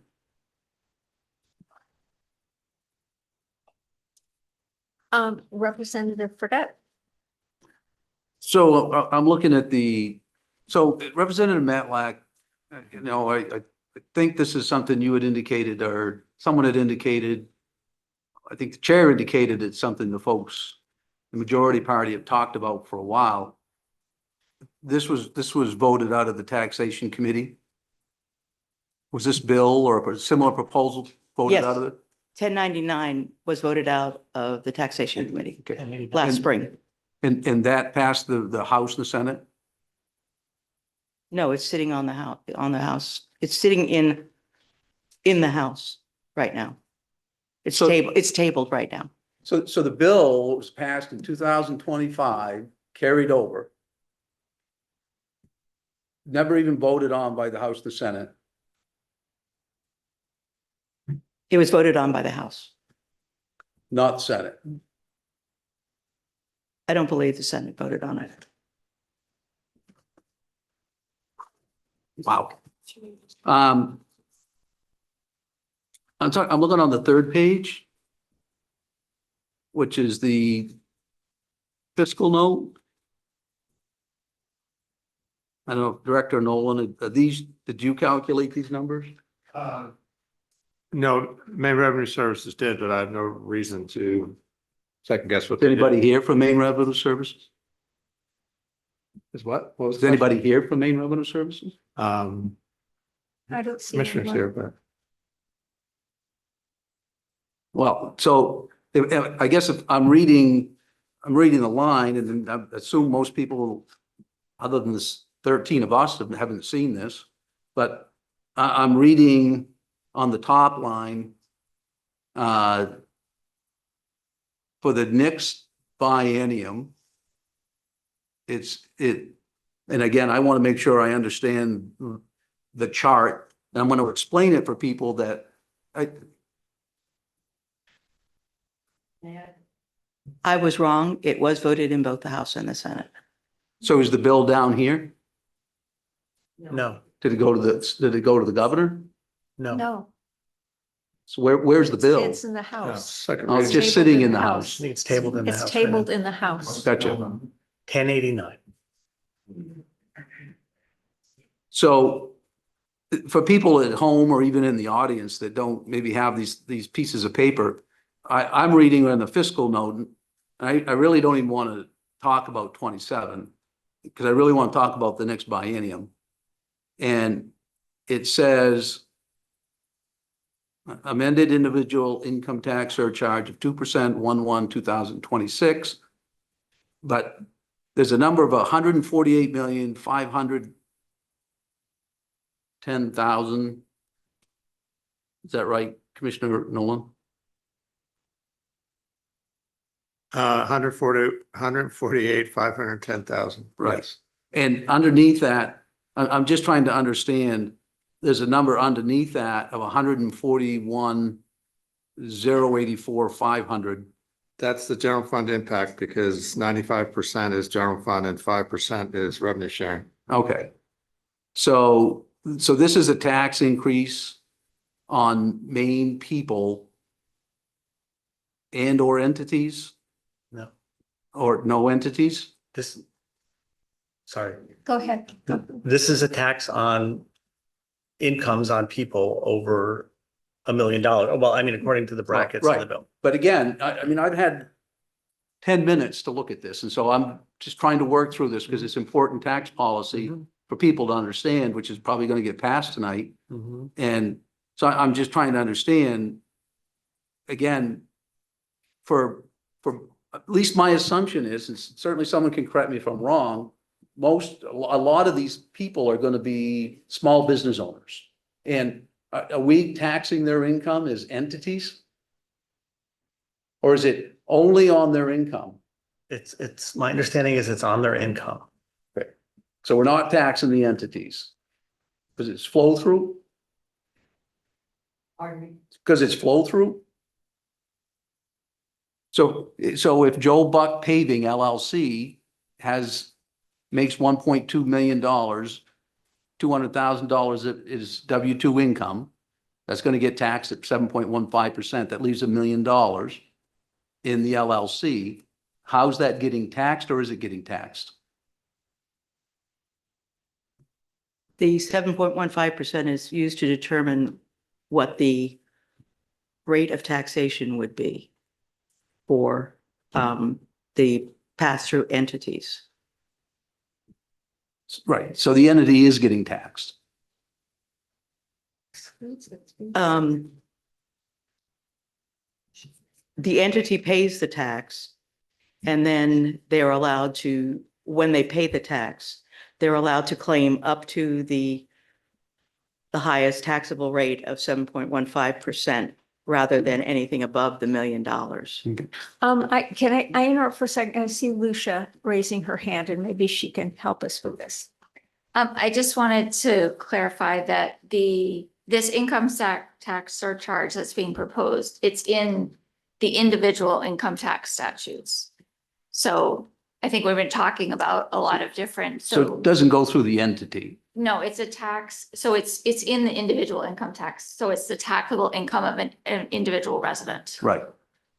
That, And so, I'm sorry, Yeah. I was just, the amendment excludes the tax surcharge from the elective pass-through entity tax.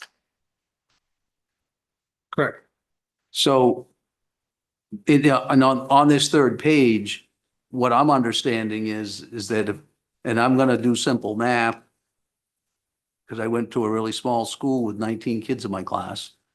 And I want to take 148,500,000, I'm gonna round it up to 150 million. The way that I read this for the next biennium is that this is a $150 million tax increase in the next biennium and a $96 million tax increase for fiscal year 27. Is that correct, Director Nolan? I'm sorry, I didn't follow you. What, I was looking at something else. What? So So the my- tax, I mean, the estimated impacts for 27 is 95. roughly 96 million 96, and then for 28, 73.4, and then 75.1. for the biennium. It's almost $150 million. Right.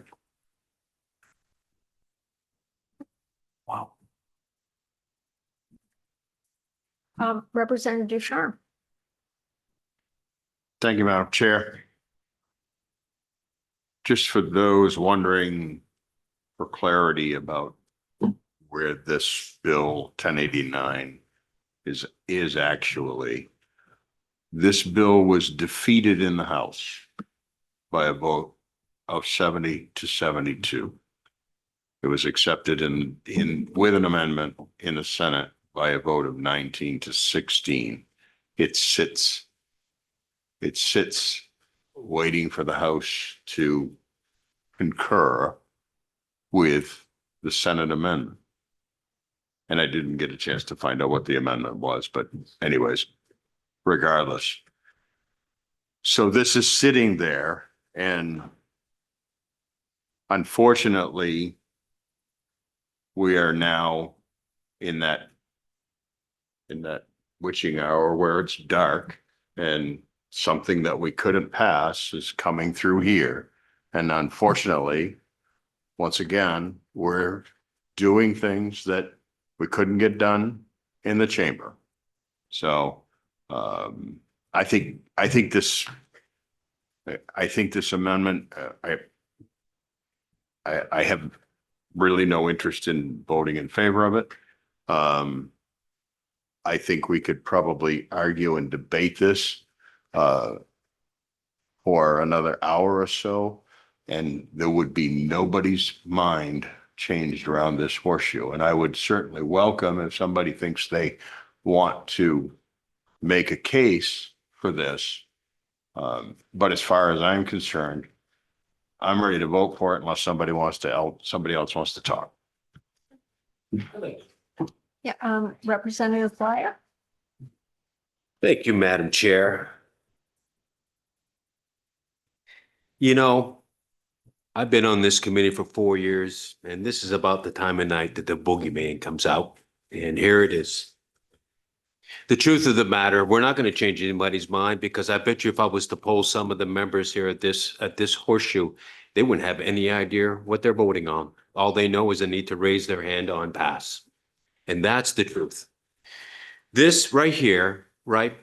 If you think this is tax fairness, this is just going to drive people out of Maine. If you make $2 million, you can rent a house in Florida for 6 months and a day and make $5,000 because this will pay for your house in Florida for free.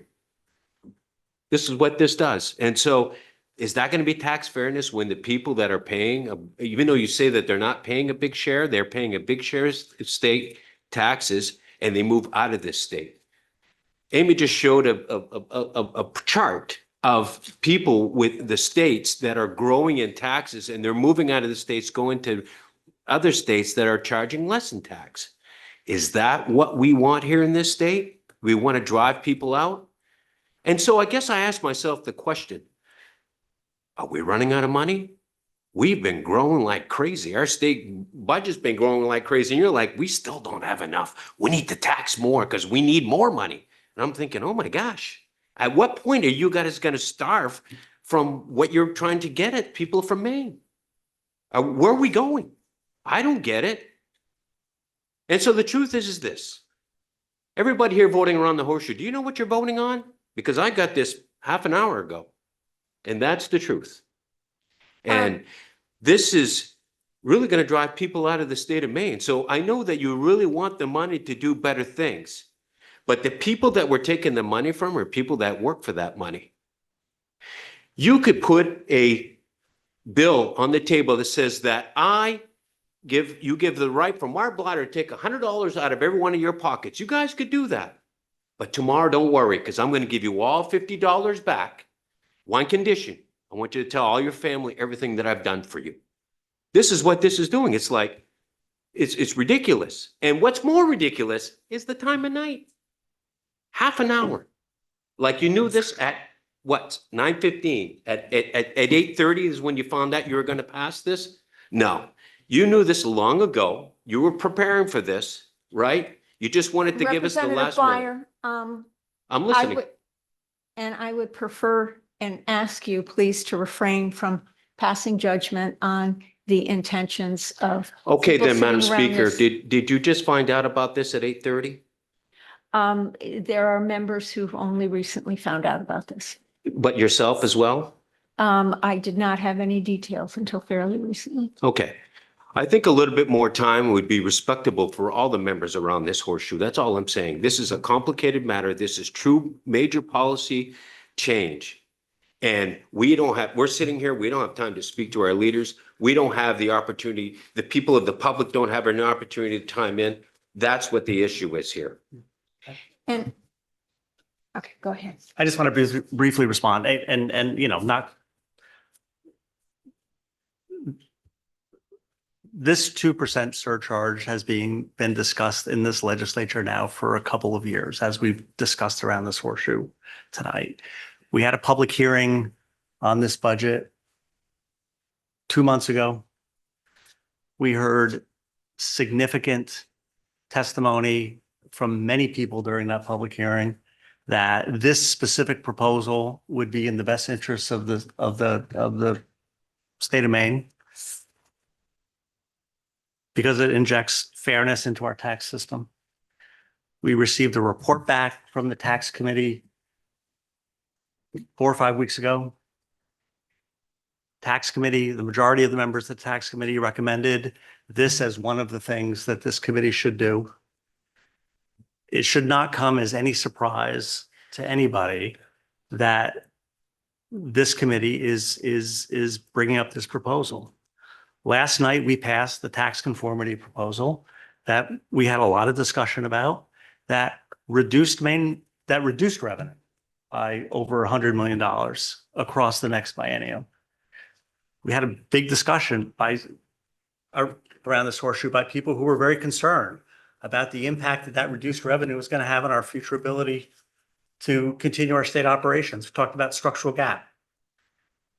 This proposal in front of us addresses that in a way that I think is fair and appropriate. And I'm happy to be having this in front of us tonight. I'm very excited to vote for it. I think this is a huge step forward in making our state a better place to live and more fair for people.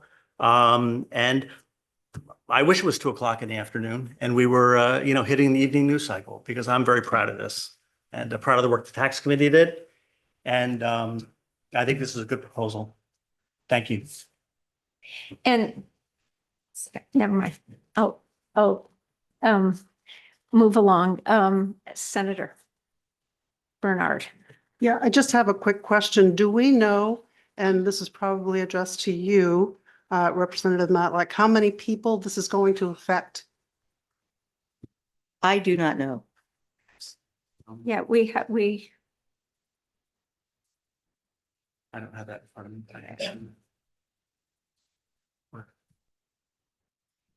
I'm trying to think of the number. We will find out for you. Do you want me to pass out this incidence table or? Does it have? It has 2,631 returns. Can we get copies of that? Yep. Yes, yeah, Yeah. Yeah. go ahead. I'm sorry, Director, Notes, you said about over a little over 20. 2,631 returns. So 2,631 Or over $1 tax million. returns will be Wow. impacted by this. Thank you. Yes. Madam Chair, I keep hearing about this bill will chase people out of the state of Maine. That's the same thing that they said about people in Massachusetts. They said that when the Commonwealth enacted their millionaires tax, they would chase millionaires out of the state. It did not. And in fact, it encouraged people with high incomes to stay in the state and more to move in. Representative Arata. Thank you, Madam Chair. Actually, the most recent data on net migration of income came out from the IRS, and it was published in the Wall Street Journal this past weekend. And it showed that this was from 2022 and 2023, $4 billion of AGI left Massachusetts. Also $12 billion of AGI left California, $6 billion from Illinois. And that adjusted gross income migrated to Florida, which had a net increase of AGI of $20 billion. And Texas had just over $5 billion. And also Tennessee and North Carolina benefited. One thing about this bill that particularly upsets me is that there's a marriage penalty. And, you know, women have worked so hard to get into CEO positions and to become surgeons and various high income positions. And but here we are with the marriage tax penalty. So that I know it's only a half $500,000 only, but that particularly galls me because women have worked so hard to get to this point. On another note, so I did some real quick calculations. It looks like this in the fiscal year 2027, this tax would apply to about $4.8 billion that must come from those 2,631 returns. So further extrapolating that, applying the 7.15% top tax rate, that's about $350 million in revenue every single year, where if those people decide to leave Maine, they're going to take that $350 million with them, if tax revenue with them, as well as all the other economic activity that they are responsible for. Now, remember, this new surcharge or tax is just one thing that Maine has been doing to drive high income individuals out of the state. We also had a couple tax changes last night, which took away the benefit of some investment vehicles from high income individuals. So I guess all I can say is, you know, in the words of Clint Eastwood, do you feel lucky? Do you? Because they might leave and then we'll be stuck with a really big budget deficit. So thanks. Thank you, Representative. Yes, Representative Ducharme. Oh, I'm sorry.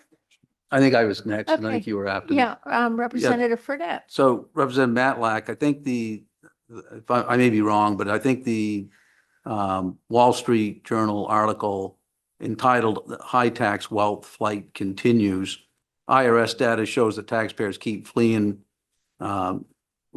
repercutious states even after the pandemic. And what it essentially says is, California, New Jersey, it does list Massachusetts. And then New York, all as states that are losing people and population since the passage of the tax. And the states that are picking up are Tennessee, Nevada, North Carolina, Florida. So, we're just going to join the charade. And, my guess is 2,631 taxpayers over time will become a smaller number. I guess that's okay because, I think I made the comment yesterday, capital goes where capital is welcome. And, we'll see where some of those people, not all of them probably, are going to go to states where their taxes are going to be less. I've lived in Maine in all my life, and I was born in Holton, and I grew up in northern Washington County, town of 600 people. The town had, I think, about the 5th lowest per capita income in the entire state. And my mother and father, about 1980, decided they couldn't afford to live here, and they moved to New Hampshire. And my brothers went with them, and I was pretty much the only one that stayed in Maine. And economically for them, it was a great decision because they could get down there and they could earn a decent living, which they could not do in Washington County, Maine. And those are just facts. That's not made up story, just facts. So, I stayed in Maine because I love Maine, and I'm here today because I love Maine and I want to make Maine a better place to live. I don't think that these tax policies are a better place to live. And I'm frustrated, and there are members on this committee, I assume Chairman Rotundo remembers when we used to pass budgets with unanimous votes virtually. And I want to say that again, because there's a lot of people on this committee. There's a lot of people on this committee that have not been on this committee when they have passed out bipartisan unanimous budgets. And I'm not certain, but I think it's been 7 years since there's been bipartisan budgets voted out of this committee. Actually, we voted in the last legislative session. We voted out a unanimous, it wasn't unanimous, but it was bipartisan budget out of this committee, the biennial budget.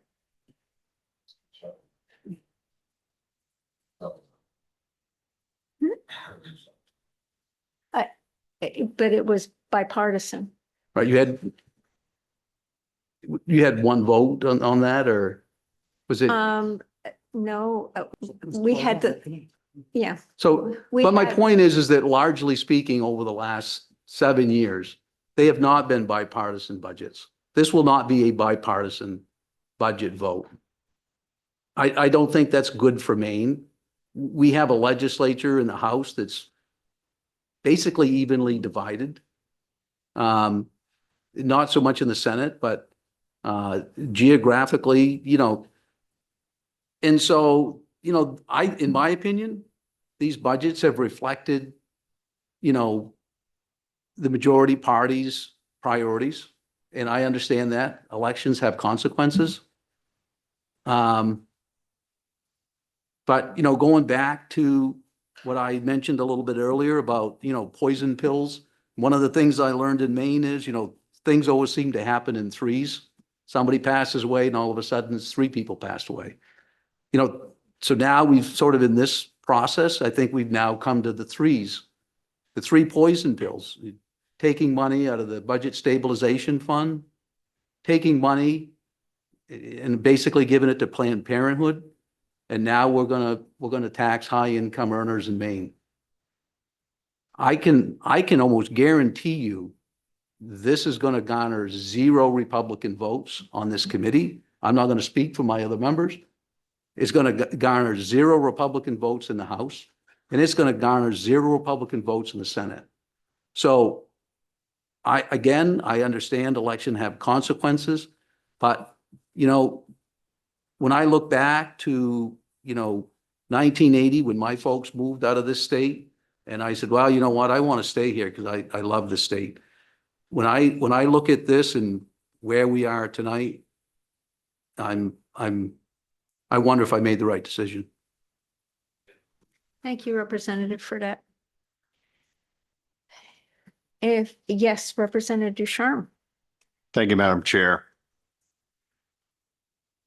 I'm wondering, and I don't know the answer, probably there isn't an answer, but we have spent the last 4 or 5 years talking about the strategic plan for Maine, where we need to build 84,000 houses and we need to get 75,000 more people to come live in Maine.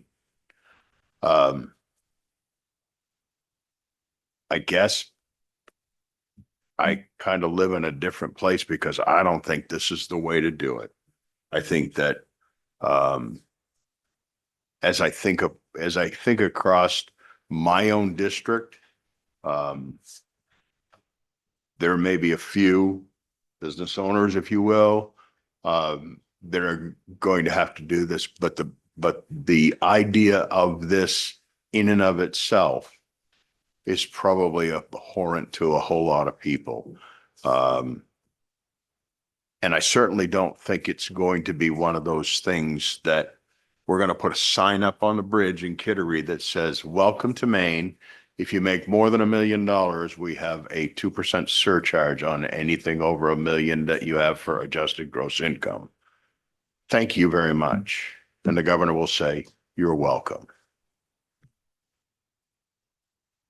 I see no other hands up. We have, yes, Representative Fredette. Thank you. I do have one last question. If anybody cares to answer it.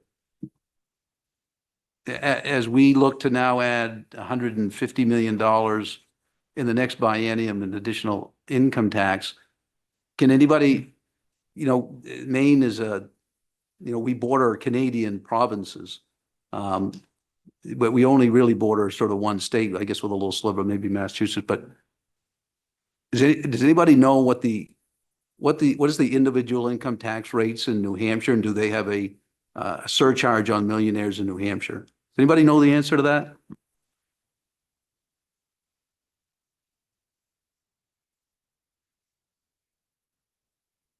The answer is New Hampshire doesn't have an income tax.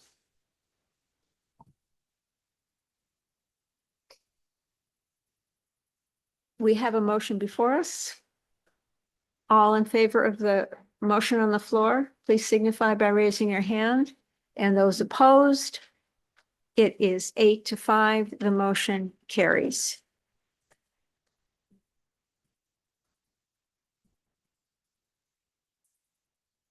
Madam. Yes, please, Representative Gattin. Madam Chair, I would like to take up, and I believe this has been distributed to the members, an amendment to Part T of the governor's proposed supplemental budget.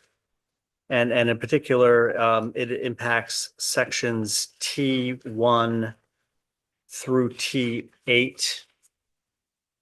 And this is the part of the budget regarding the affordability payment program proposed by the governor, commonly referred to as the affordability checks.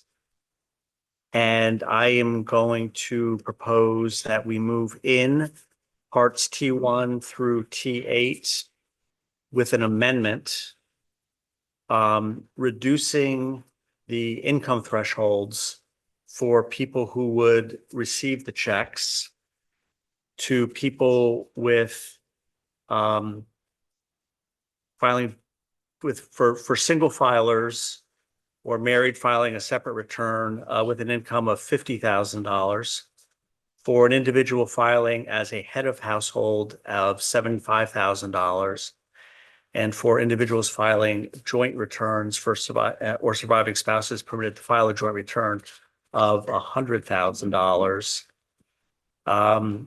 If the committee were to adopt this amendment, this would reduce the cost of this proposal. Again, still proposing to utilize the budget stabilization fund. It would reduce the governor's proposal down to $155,200,000. So I'll have to move T1 through T8 in as amended. Second. Seconded by Representative Matlack. Discussion. Oh, Representative Arada. Yeah, sorry, I turned that way. It's because they're louder over there and we are nice, so well. So I think that if experience has shown us that if you don't have a budget stabilization fund, when there is a recession, as there was recently, what happens is you have to lay off employees, state employees, at the exact time when times are hard and they need a job really badly. So that happens. You have to cut services at exactly the time when people really need services. You have to cut them. In the past, we reduced the amount of money we sent to towns to reduce, so they had to raise their property taxes. We also had to reduce the amount of money, curtailments of the money we were sending to school districts. So again, property taxes went up right during a recession when that's the worst possible time to have that happen. So we'll have property taxes going up, services going down, and people losing their jobs during a recession if we don't have an adequately funded budget stabilization fund. And we need, according to the stress test the state puts out every 2 years, and we're due to have another stress test report come out on October 1st this year. But looking at the last report, it's very obvious that we need every cent of this amount of money in the budget stabilization fund in case there's a rainy day. And it's been a long time since we've had a rainy day, but one is coming. And I'm so glad that the Democrats are very confident in Trump's economy. I'm really happy to hear that. But the reality is, I think we are due for a recession because the economy it operates in a cycle. And so after there's a boom, there's usually a bust, and we are due for a bust. So that is one reason that I think, although this seems generous, when you look at the big picture, it really might not be so generous. And that's why I'm going to oppose this. Thank you. Thank you. I saw a Representative Fredette's hand up first and then Representative Ducharme. Thank you, Madam Chair. I can be corrected if I'm wrong. And certainly, again, I'm trying to understand, and there's people at home that may see this tomorrow morning on their Facebook or maybe in the news or whatnot. My understanding is that the budget stabilization fund is 5 MRS 1532. And the statute says amounts in the stabilization fund may be expended only to offset a general fund revenue shortfall. So I guess I would ask the people that are proposing this, are we meeting the intent of that statutory language in taking money out of the budget stabilization fund? So the governor's original proposal and the amended proposal have notwithstand language in it. I understand that. Notwithstanding says, look, we don't care what the statute says. I'm asking you folks, you're proposing this, you're proposing passing the governor's language with some amendments. And I'm asking the question that the statute, which has been passed and talks about not to be used only to offset general fund revenue shortfall. And I don't know what the magic number is going to be, because now evidently we've got numbers flying everywhere. Maybe it's 100 million, maybe it's $200 million, but where is the offset to a general fund revenue shortfall? I mean, that's a statutory language, which has been Maine law, my guess is, for quite a period of time. And we as the legislature get to put in these wonderful little words that say notwithstanding, which means, we don't have to necessarily follow the law. So I want the people at home to understand, so that I understand, what is the policy rationale for using the notwithstanding language and not recognizing what the statute calls for in terms of only to be used as a general fund revenue shortfall. I'm looking for the answer to that.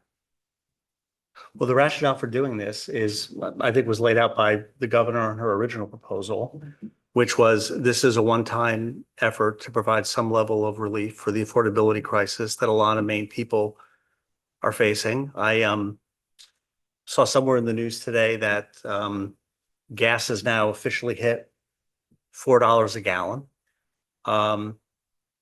This is an effort in order to provide a very small level of relief, but a meaningful level of relief to the people that would receive these checks. Again, since I've been in this legislature, there are 3 times when we have utilized the Budget Stabilization Fund. We've not withstood the language, because neither the time we did it under Governor LePage or the previous time we did it under Governor Mills, was it because we were facing a revenue shortfall. And this is a proposal that's been brought forward by the governor. We are proposing to modify it to apply to a narrower group of people that we think would particularly benefit from this one-time relief. And that's the nature of the proposal in front of us. Representative Ducharme, you had your hand up. Thank you, Madam Chair. Anybody that's ever seen me on this horseshoe talking about the Budget Stabilization Fund knows exactly what I'm going to say. Notwithstanding any other law to the contrary, we're going to do something even though we know it's against the law. That's the long and the short of the use of the notwithstanding language. And everybody justifies it and says, well, Governor LePage did it and Governor Mills did it once before, and we used notwithstanding and it was okay. Just a little trip down memory lane. In February of 23, I think it was, when we used the Budget Stabilization Fund for 22 or 23, I don't remember.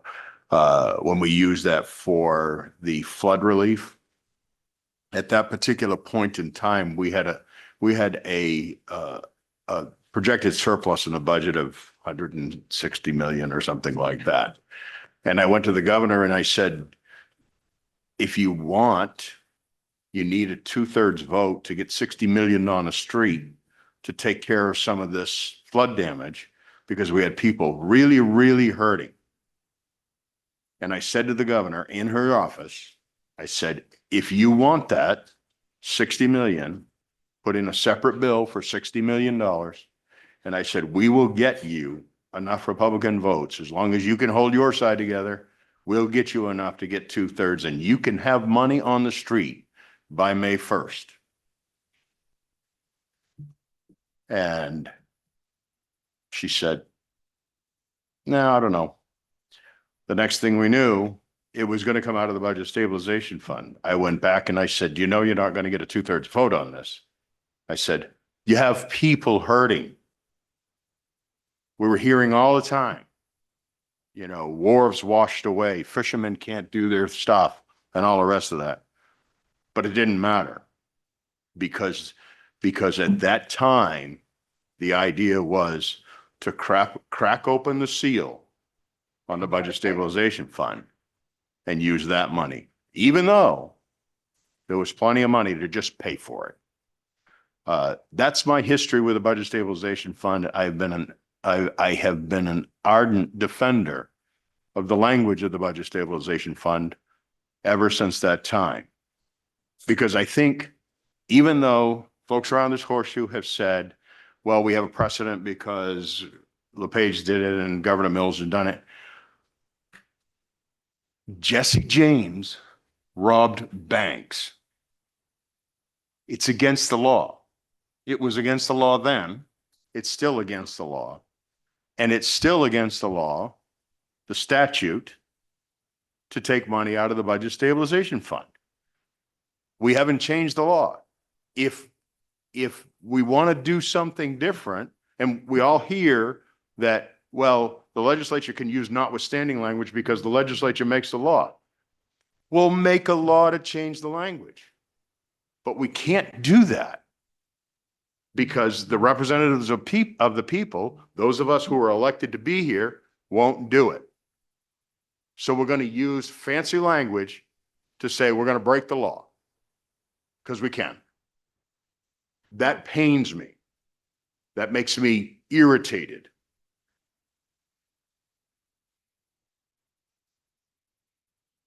Notwithstanding that, I have a question. I don't know if anybody knows the answer to the question. Maybe somebody does. I'd like to know if the governor's campaign is going to declare these checks as a campaign expense on her ethics report. Representative. Thank you. Representative. Yeah, so again,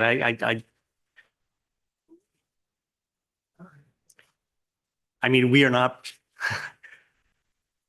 I'm not getting into a semantic argument about notwithstanding language and what it means. We are a legislature. We have the ability to make laws. We have the ability to change laws on a one-time basis. We are not if we pass this bill, if we pass this amendment and ultimately pass this budget, we are not breaking the law. I mean, this is a very legal thing for us to do. So, I mean, I just want to make that point, you know, again, there have been lots of examples, including every year when we didn't hit 55% and we just did a one-time modification of what the statute said so that we could pass budgets that didn't do 55%. Like the years when I first got here where we didn't fund 5% revenue sharing. Because the governor proposed for us to not fund 5% revenue sharing, and we did one-time changes to the revenue sharing law. We have the ability as a legislature to modify permanently or temporarily the laws that we pass. So there's nothing that you explained, Representative, that I don't understand. But I do just want to make a comment, you know, you said repeatedly as we've talked about this, that this was breaking the law. And I think if we make this one-time modification for this purpose, which we have the ability of a legislature to, we're not breaking the law. Yes, Representative. Thank you, Madam Chair. I think that, you know, this $300 relief to people really is not relief. It's so minimal. I don't think it's really going to make any impact in anybody's lives. The truth of the matter, most of these people that receive these $300 checks, we just raised their taxes $300 just last year. So basically it's a wash. My disappointment with this really is $155 million. Now, I wouldn't support this because it's coming out of the budget stabilization fund, but there's so many other better things you guys could do with this money. We talked about those bonds, all the great ideas on those bonds, but yet we're going to give $300 checks. It's saying it's relief. It's a feel-good scenario. This has really minimal impact to the people of the state of Maine. You guys could utilize this money to make such a larger impact in so many other areas. This really is just, I think, throwaway money, hoping to buy votes for whatever reason. This is all this money does. I would say again, I would ask people to refrain from passing judgment on the intentions of others on this committee. Representative for that. Thank you, Madam Chair. I think this will be my last comment on this. I assume before we vote on this, you know, for 2 years, I served in here from 2010 to 2018. I've been back now for 2 more years. And I think the issues that I'm going to raise are issues that we've talked about on this committee over the last 2 years. And what I know is that DHS, and I'm going to use rough math, DHS essentially uses up about 40% of our budget. We have hospitals in crisis all over the state. I mentioned earlier, I was born in Holton. That birthing center just closed last year. Birthing center closed down at MDI. They closed inland down in Waterville. I think I read the other day in Bangor, the association, I think it was a compilation of gynecologists that are dismantling, leaving the state. And my point is our hospitals are in crisis. I don't see where this budget, these proposals are addressing that issue. Schools eat up another roughly 40% of our budget. And Representative Brennan's going to disagree with me, but reports are that, we're giving a records amount of money to schools with dwindling numbers of students whose academic performances are continuing to get down. We're not fixing that problem. Record number of children in state custody, a mental health crisis like we've never seen before. Municipal and county taxes out of control. And I'm sure we're going to hear a proposal shortly about how we're going to, raise the homestead exemption to help people by giving them an extra couple $100. That extra couple $100 isn't going to help people who see in their municipal taxes going up by $500, $600, $700, $800, and their county taxes going up and going further out of control. And that we're a state that has a demographic challenge as being the oldest state in the country, and yet our younger people are not having kids at the numbers that they used to be having. So we have it on both ends.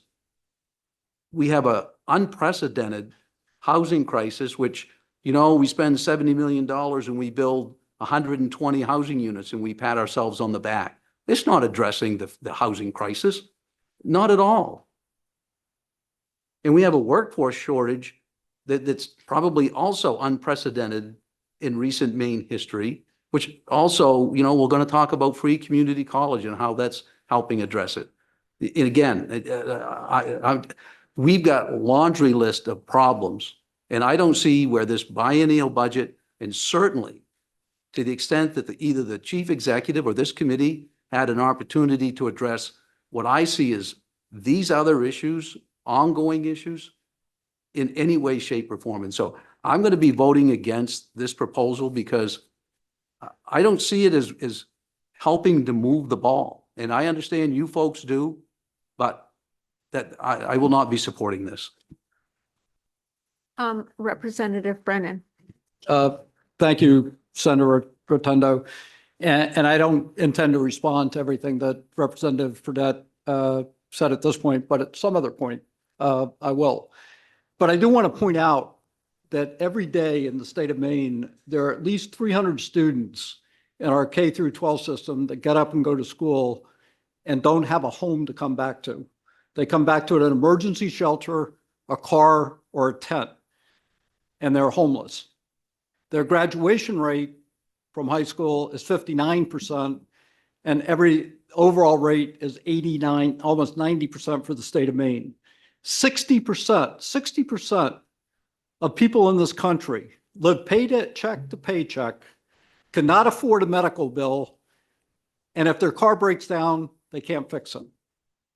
In the state of Maine, we disproportionately pay higher for housing costs than people in other states, and there are a variety of different reasons for that.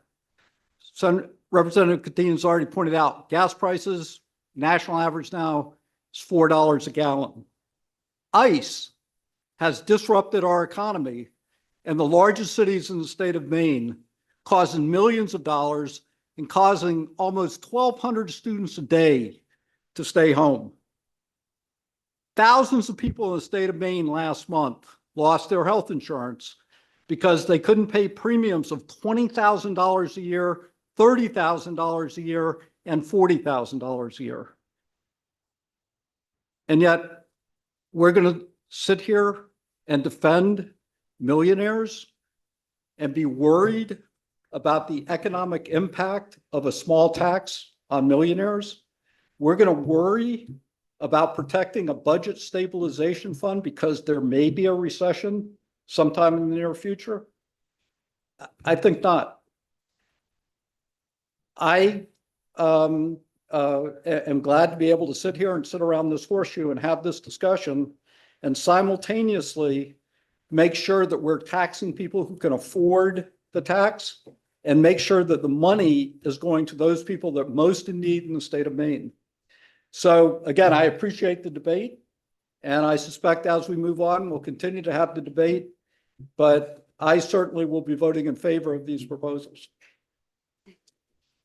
We have a motion on the floor. All in favor? And those opposed?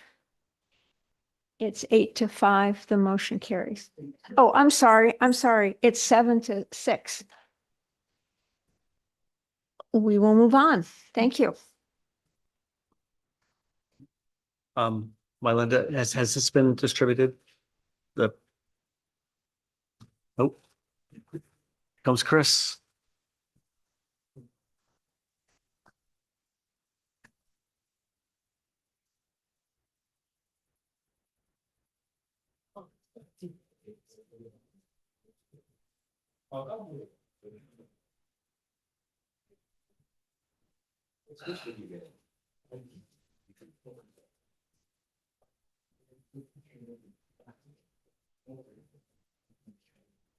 Yeah, thank you. Thank you.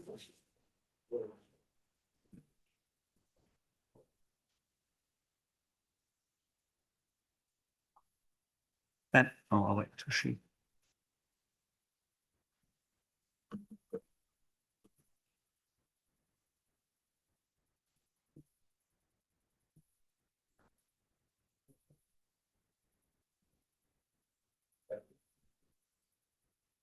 Madam Please, Representative Gattine. Thank you, Madam Chair. Linda just distributed to the committee a proposal that I would like to move into the supplemental budget that increases the property tax fairness credit for individuals younger than 65 years of age from $1,000 to $1,500 a year. Second. Discussion. Representative Fredette. Thank you, Madam Chair. I'm looking at the second page of the proposal. And so the tax, this goes into effect for tax year 26, so will affect filers in 27, is that correct? So if you're filing in 2027, it's going to impact when you're filing in 27, not this year. It's going to impact when you file in 27 for your Correct. 26 taxes. Right. Correct. Yep. That's why the column FY 27 has the roughly $96 million in it. Is that correct? No, it's Yeah, this is. So it's the same fiscal. No, it's So the the bottom first part one of was the 1089. And the second one is we just had them both on one sheet. So the second one Oh, is this okay. one. Yes. This is the increasing the property tax fairness credit from 1,000 to 1,500. So it's the second set of numbers there, the 12 reduction of $12 million. Thank you. Sorry.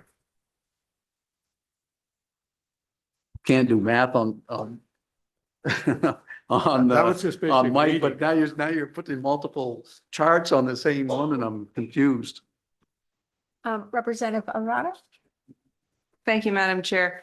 You know, I've tried to explain how this property tax fairness credit works to people, but I've often failed. And I'm looking at this and it says, could somebody please explain to me in simple language how you calculate the benefit base to to determine the property tax fairness credit so that I can explain it to others to try and help my constituents get it. Maybe they don't file taxes because their income is low, and I would like to understand myself. And I took calculus, darn it, and I don't understand this. Thank you. Representative Matlock? Yes, the property tax fairness credit is applied to those who own their homes or rent. They collect it when they file their taxes.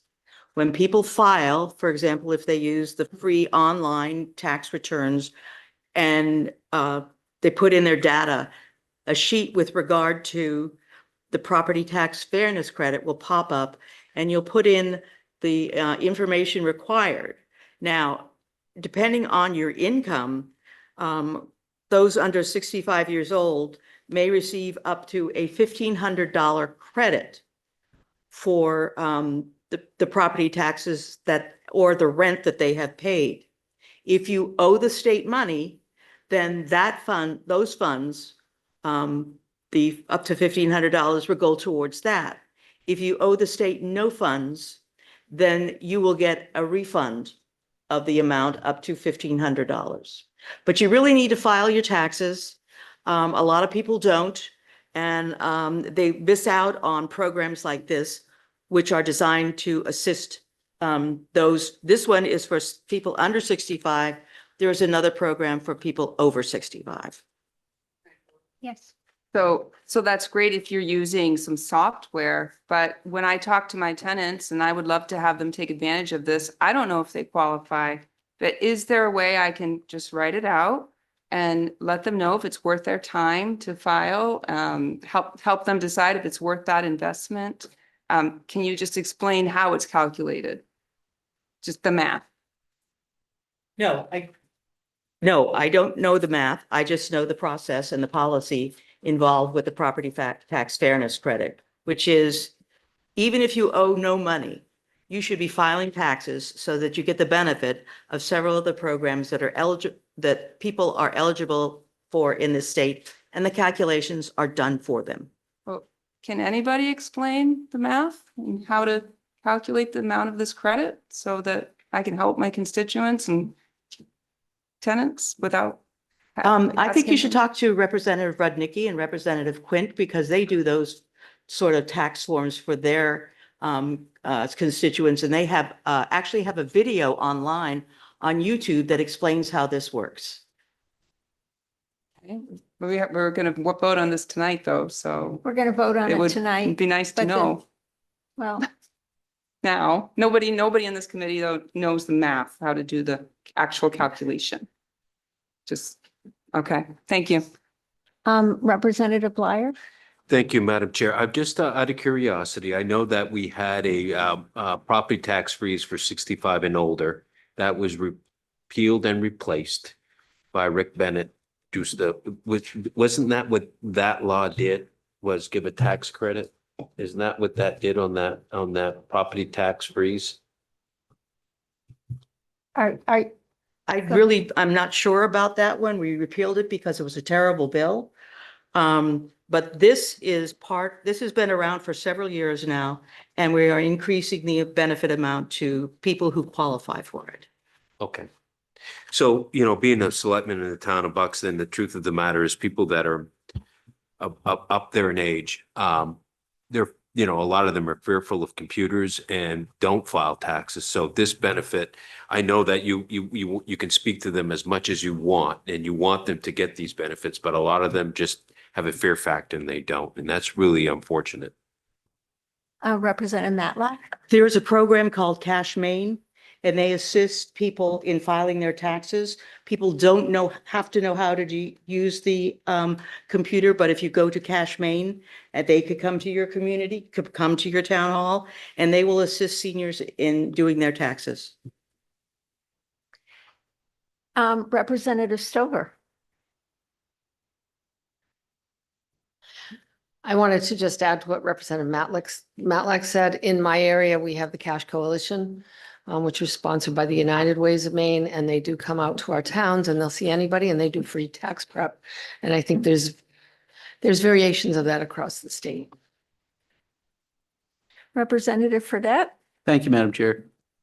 So I'm looking at what we voted on just a little bit ago regarding the $300 refund checks. And in that, it directed the state controller to transfer $155,200,000 from the budget stabilization fund to pay for that, or at least, I guess, that was an amount of money that was transferred to pay for the $300 checks. I understand this is coming out of the general fund. Is that correct? I guess what I'm trying to do, because I haven't kept a tally sheet, is as we're sort of closing in on this, and I know we voted on some earlier issues that were being paid for out of the budget stabilization fund.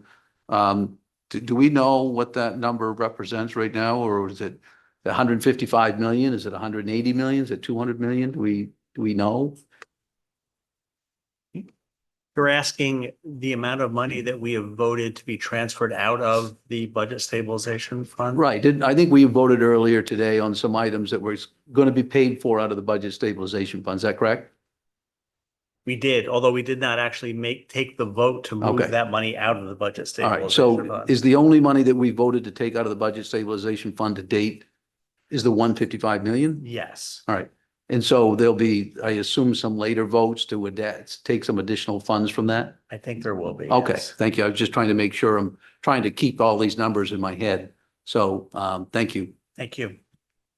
I guess in my head, I'm gonna support this because it comes out of the general fund dollars. But, for people doing budgets and you sort of, when you have a piggy bank over here, it's easy to say, well, this is coming out of general fund dollars because we got the piggy bank over here paying for other portions of it. So I understand it. I think this is going to help some folks in Maine. So I'm going to support it because it's coming out of the general fund. But I think the flip side of that is because there's other things that we voted on that are likely to be paid for out of the budget stabilization fund. So I just want to couch my support for this in that light. Thank you. Representative Arada? I want to reiterate that I would love to vote for something to help seniors, but nobody on this horseshoe knows how to calculate this. And these are some of the smartest people in the legislature, and they don't know how to calculate this bill. I can't vote for something that I don't understand. And we just got this a few minutes ago. So I would love to understand what I'm voting on before I vote for it, but I can't support this. Thank you. Yes, Senator Rennie. Thank you, Madam Chair. I think I found it. I think I found it online. No, I just looking over the state websites, and I think I found the form that you would need to fill out, but there's also a description of it on there. And let me see if I can give you the basics. But let me make it bigger so my eyeballs can read it. Who is eligible? Let's see. So if you're a Maine resident during any part of the tax year, owned or rented a home in Maine in any part of the tax year, lived in that home as your principal residence during the year. And then it goes down to income stuff. Your total income this was for 2024, was less than the amount shown in the table below for your filing status, and the number of qualifying children and dependents you claim. So for a single person, and then there's like extra stuff for with no kids, let's say that is oh, well, yeah, right. Well, this is actually This is for the younger ones. This extends it to those under 65. Okay. So They already have it. it currently is for 65 and older. This would Sorry, I had extend it it to those, yeah. So for a single person, it's $61,250. Head of household is $80,000. And then married filing jointly or a qualifying surviving spouse, that's also $80,000. And I'll send it to you too. There's also more depending on dependents. And then if you pay property tax on your home, your principal residence, whatever that may be, in Maine during the tax year that is greater than 4% of your total income, or you paid rent on your home, your principal residence in Maine during the tax year that is greater than 26.67% of your total income. And there's also a note that the amount of property tax or rent you include might be limited. And I think that's where the importance of filling the form out comes in. Yeah, but those are the basics and I'll send it to you right now. You only had it for 2024. This is, the form I found was for 2024. So, It's not, no, for sure. I mean, that would mean that they filed in 2025. I don't, That's all I got. Thanks for, thank you. I tried. That helps. All right, so we have a motion on the floor. All in favor? And those opposed? Okay, 12-1, the motion carries.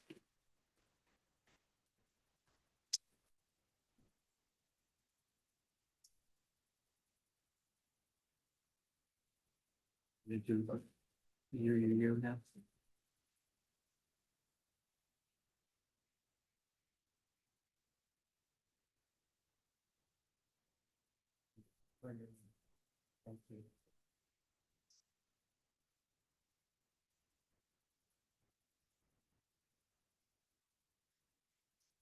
Madam Chair, I would like to draw the committee's attention to part UUU on the language sheet. And this is an item that was brought up during the public hearings by people from the administration, but it wasn't actually proposed by the governor until we received the change package. And part UUU adjusts how the budget stabilization fund interest earnings are distributed when the fund is below its statutory limitation of 18%. This part also adjusts how the budget stabilization fund interest earnings are distributed when the fund is at its statutory limitation of 18%. Below the 18% limit, invested earnings are directed to the stabilization fund at a level of 50%. The trust fund for other post-employment benefits at 25%, and the remaining 25% to the Land for Maine's Future Trust Fund. When the budget stabilization fund is at the 18% limit, investment earnings are directed 75% to the other post-employment benefits trust fund and 25% to the LMF trust fund. So again, what this language part does in summary is that it does provide a steady source of some revenue to support the Land for Maine's Future program, which again, I believe is a very important program, widely supported in the state, and also provides a steady source of income towards retiring the UAL with respect to the other post-employment benefits trust fund. If folks remember, we heard another bill, I believe we heard the public hearing in the fall, where we had testimony from the DAF's commissioner and the state controller about that UAL and how critical it was to start making regular investments in order to pay it down. So I'm going to move UUU in. Second. Discussion. Representative Ducharme. Thank you, Madam Chair. The interest for the budget stabilization fund is currently going 100% to the UAL for payments towards that. Is that correct? Is that correct, Chris? When it's at the cap, which we are at the cap right now. Because Yes. we're currently at the Yep. max. So that's going 100% there. And in the time frame that we've been doing this, this is really kind of hammered that down, helped to hammer that number down. I think the last report that I heard, it was just under $1 billion in total between the insurance piece and the pension piece. Has anybody done the numbers on this change to determine the impact on the statutory piece on, I think it's the insurance that says it's going to be paid off by 2028, and then the other one that says it has to be paid off by 2037. Has anybody done those numbers? Because I think the impact of this will probably change that dynamic, especially considering by extracting some money from this, it's going to be below the cap. So therefore, there's going to be 50% of this interest money is going to be going back in, and it's going to take a while. At 50%, I mean, we get $44 million a year off from the budget stabilization fund in terms of interest. So if we take 300 million out of the budget stabilization fund, it's going to take a minute or two to get that back to the cap. So I just think it's worth noting, or it's worth looking into, to have an understanding of what we're doing now, at least as we discussed when the controller was here and the DAFS commission was here, that we're on our way to meeting these benchmarks of having these things paid off. I think it's worth the question to say, what does this do to that plan that was going to meet those deadlines that we have set of 2028 and 2037? Well, I think the deadline, Matt, not sure. Please. I think the deadline for meeting the UAL for the trust fund for other post-employment benefits is the 2037 deadline that you just referenced. And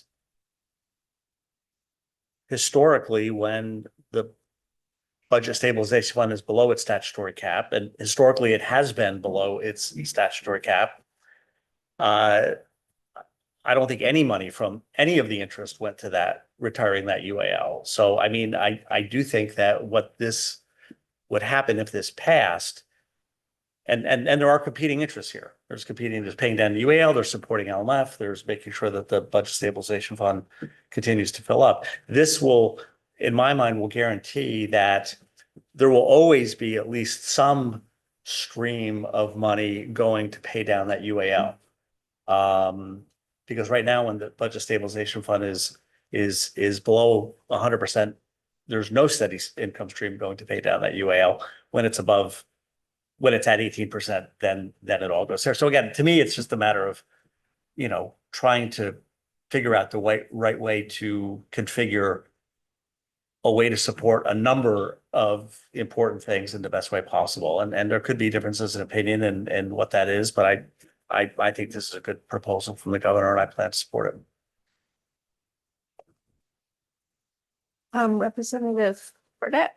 Thank you, Madam Chair, and I appreciate the comments of Chairman Gattine, because, I do think the UAL, both UALs are important. I think it's important that both of them get paid down. And so, I think having its sort of annual payment plan to be able to make some progress on that is important. What I don't support is, the Lands for Maine Future carve out. oftentimes in the legislature and on this committee, it's talk about, we're going to pick winners and losers. And, certainly the Land for Maine's Future Trust Fund is a winner today. Historically, at least someone can correct me if I'm wrong, I mean, typically, a lot of their work has been done by bonds that have been passed by voters. And I think that, I assume they do some sort of private fundraising as well. And that to me seems to make a lot of sense. And now, at least in my mind, we're, much like we have a line item for free school lunches for poor kids. Now we're going to put a line item in here for the Lands for Maine's Future. I don't get that. That don't make any sense to me. Do I think it's important? Yes. I think the Lands for Maine Future program is important. Do I think it should get a carve out, for 25%? Absolutely not. But again, this is going to get passed.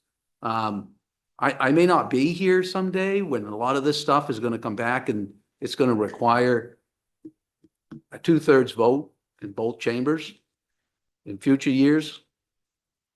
There's going to be a lot of work to be done then, because getting 2/3 vote in the future on a lot of this stuff is going to be tough business. So I will not be supporting this, even though I support the money going towards the UAL. Thank you. We have a motion before us. All in favor? And those opposed? It is 8-5. The motion carries.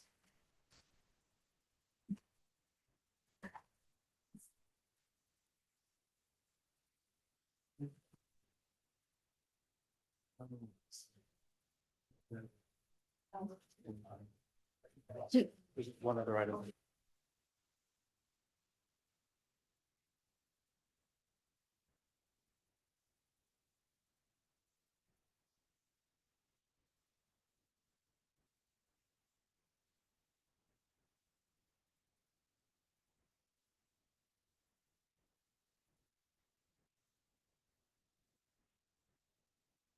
Please go right ahead, Representative. Madam Chair, I'd like to draw members' attention to the non-HHS spreadsheet. And I'd like folks to look at line 22, which is in the community college program. And I would like to move in line 22, which provides funding for the state's 7 community colleges to continue offering student scholarships through the state's free community college tuition program. And I think this line specifically provides the $2.5 million needed for this program to pay its bills in this current biennium. I'd like to move that item in.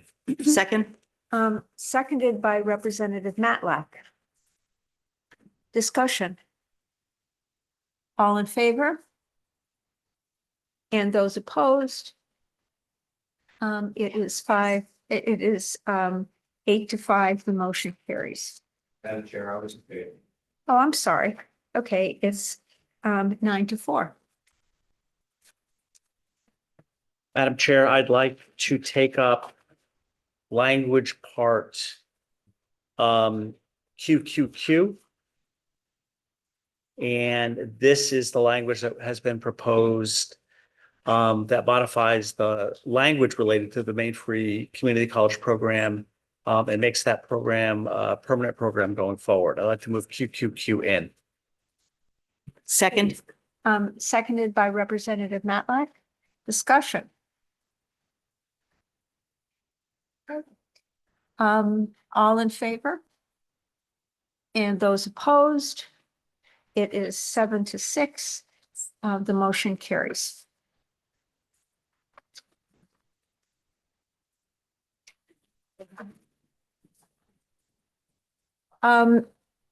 We have still some lines to vote in. We will be taking a short break. And then we will come back out and hope to finish this up tonight. Thank you.